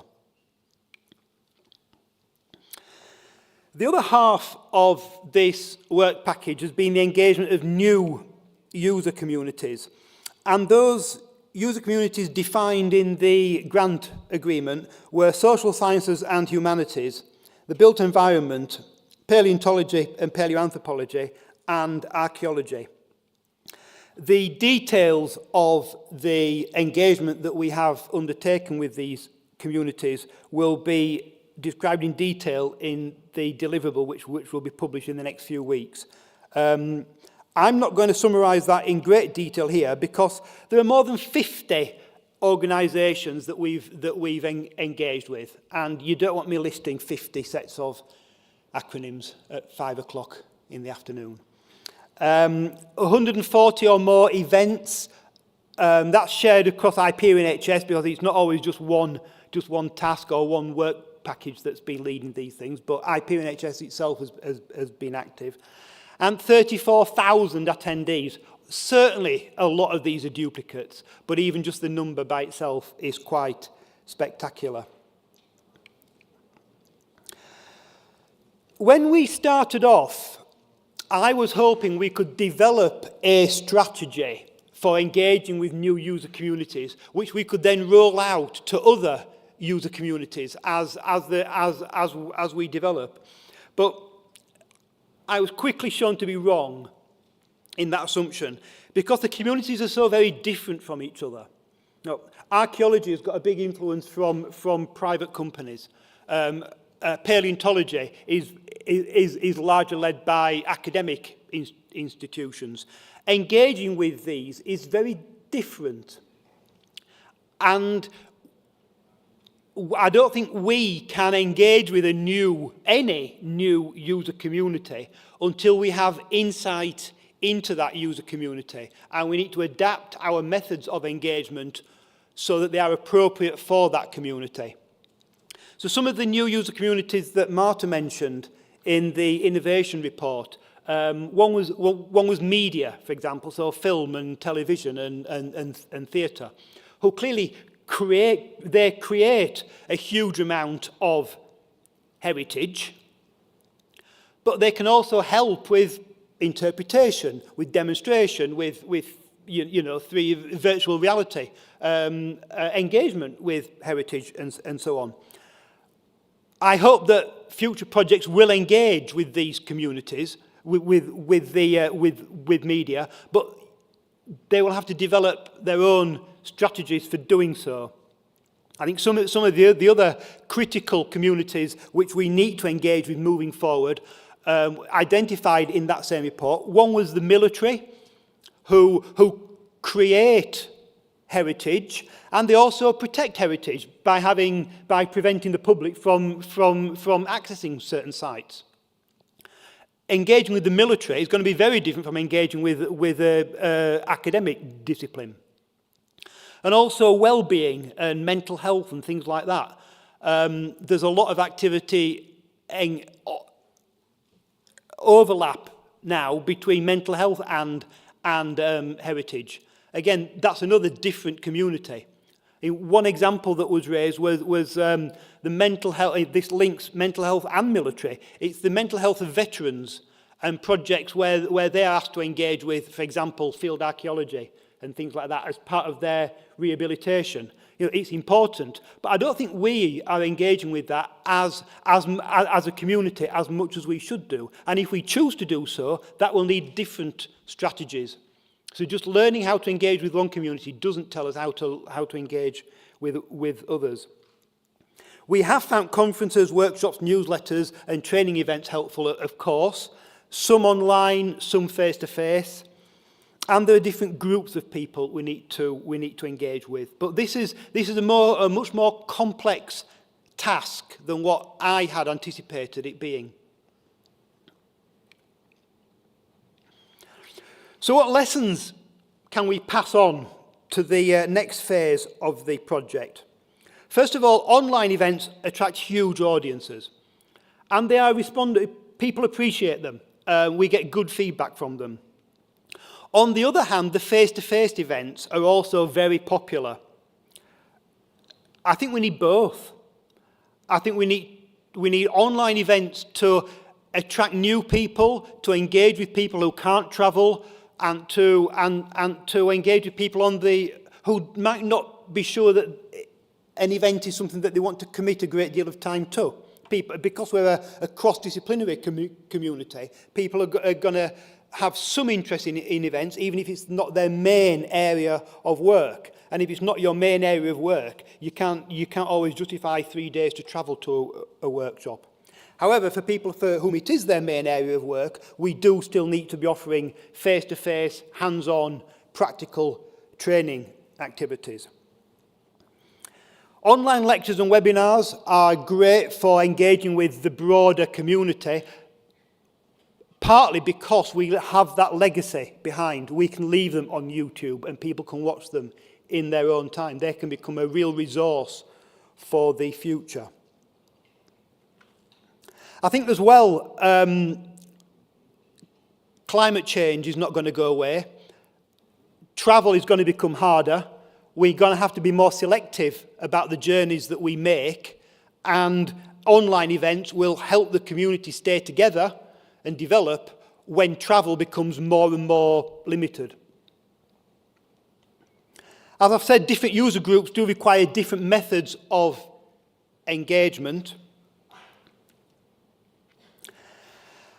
And the career path is difficult. If we're bringing together professionals from different career structures, conservators, academic chemists, and practitioners working in industry have got very different career structures. So understanding that and understanding how we can contribute to those different career paths for different people, and maybe making it easier for people to move from one career path to another and back again.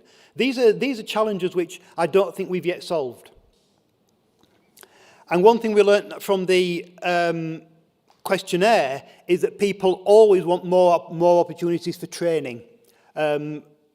Heritage science is a rapidly developing field. It's growing. We've heard today about techniques that weren't available 5 or 10 years ago. We need to be able to keep people up to date in the field, and offer training opportunities for people who might not have that as their main area of research. You know, if you're a neutron physicist, it's reasonable for you to keep up to date with the latest advances in neutron analysis.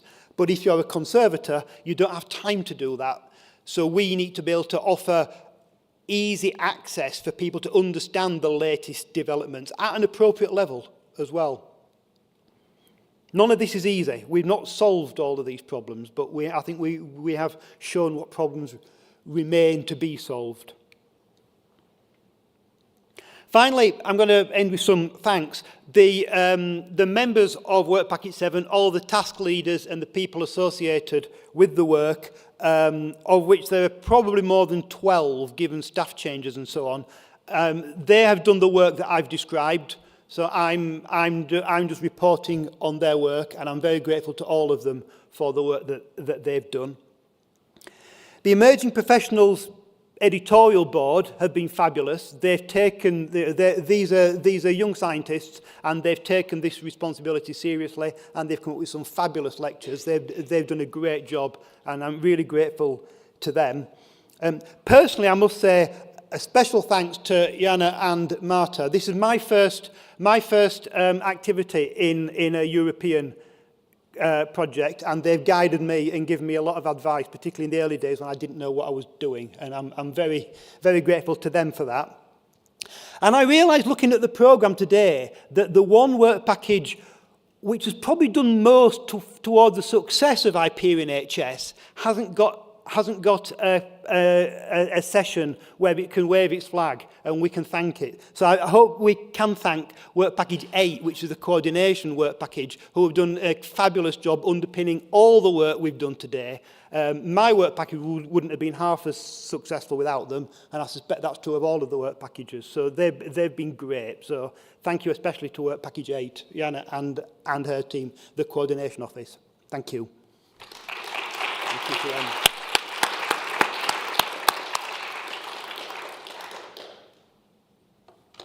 So thank you, Adam. I think we all concur with your thanks to the coordination team. This has been a very complicated. It was a very complicated project when it started, and we never thought of something like a pandemic in between, which made things not easier, of course. So we have come to the end of the program today, long day. Thank you to all of you who have stayed here. I hope you have enjoyed the presentations. I just leave me to give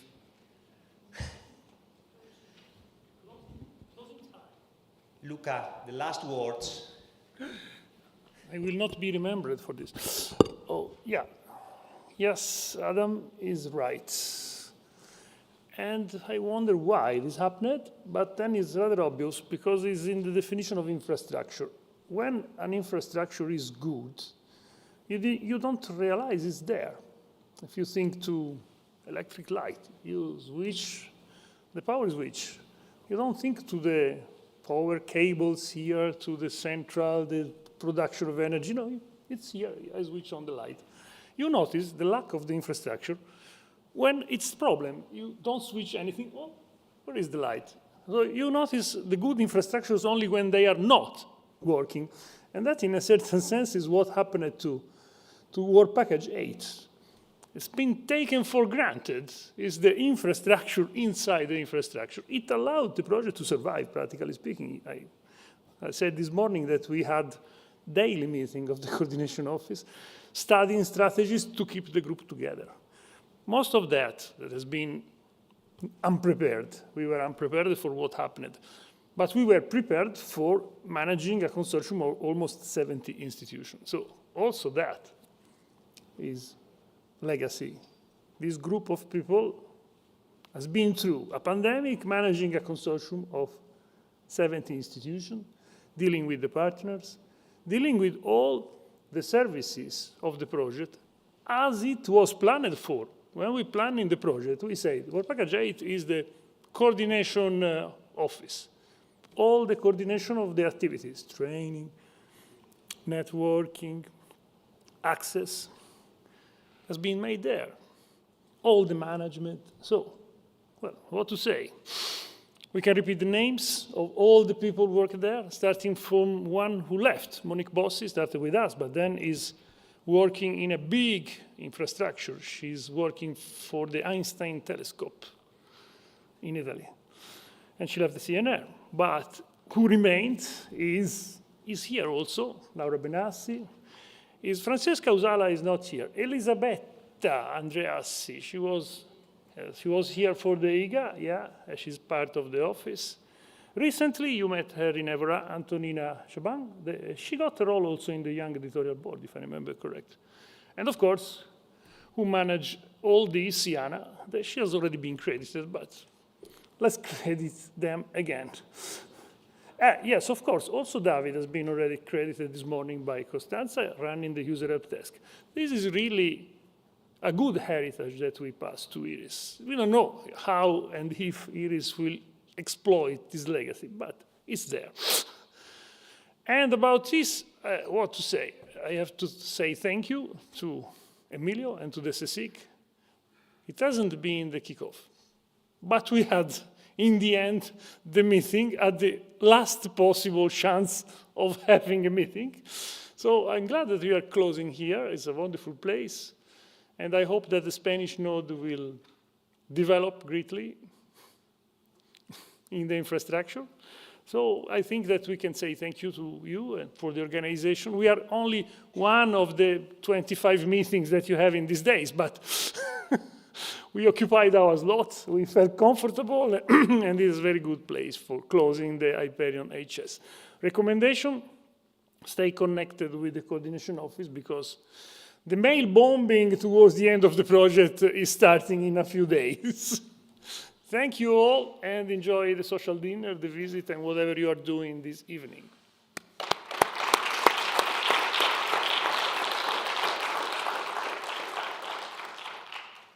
Okay, so that's all. Thank you very much. We are finishing now. We can stop recording and broadcasting this event. I also would like to thank you, those who have followed this. I haven't been able to follow who was following online, but hopefully, as you said, this will be recorded, so hopefully some people will come again and again. So that's the end of today's session. Just a couple of practical comments for tomorrow. Oops. Tomorrow we also have a public workshop. It will be focused on building scientific communities in heritage science is the title we gave to it. We want to discuss, to highlight, and to learn how the development of the infrastructure has contributed to the development of this heritage science community, and the other way around, how the community has contributed to the development of the infrastructure.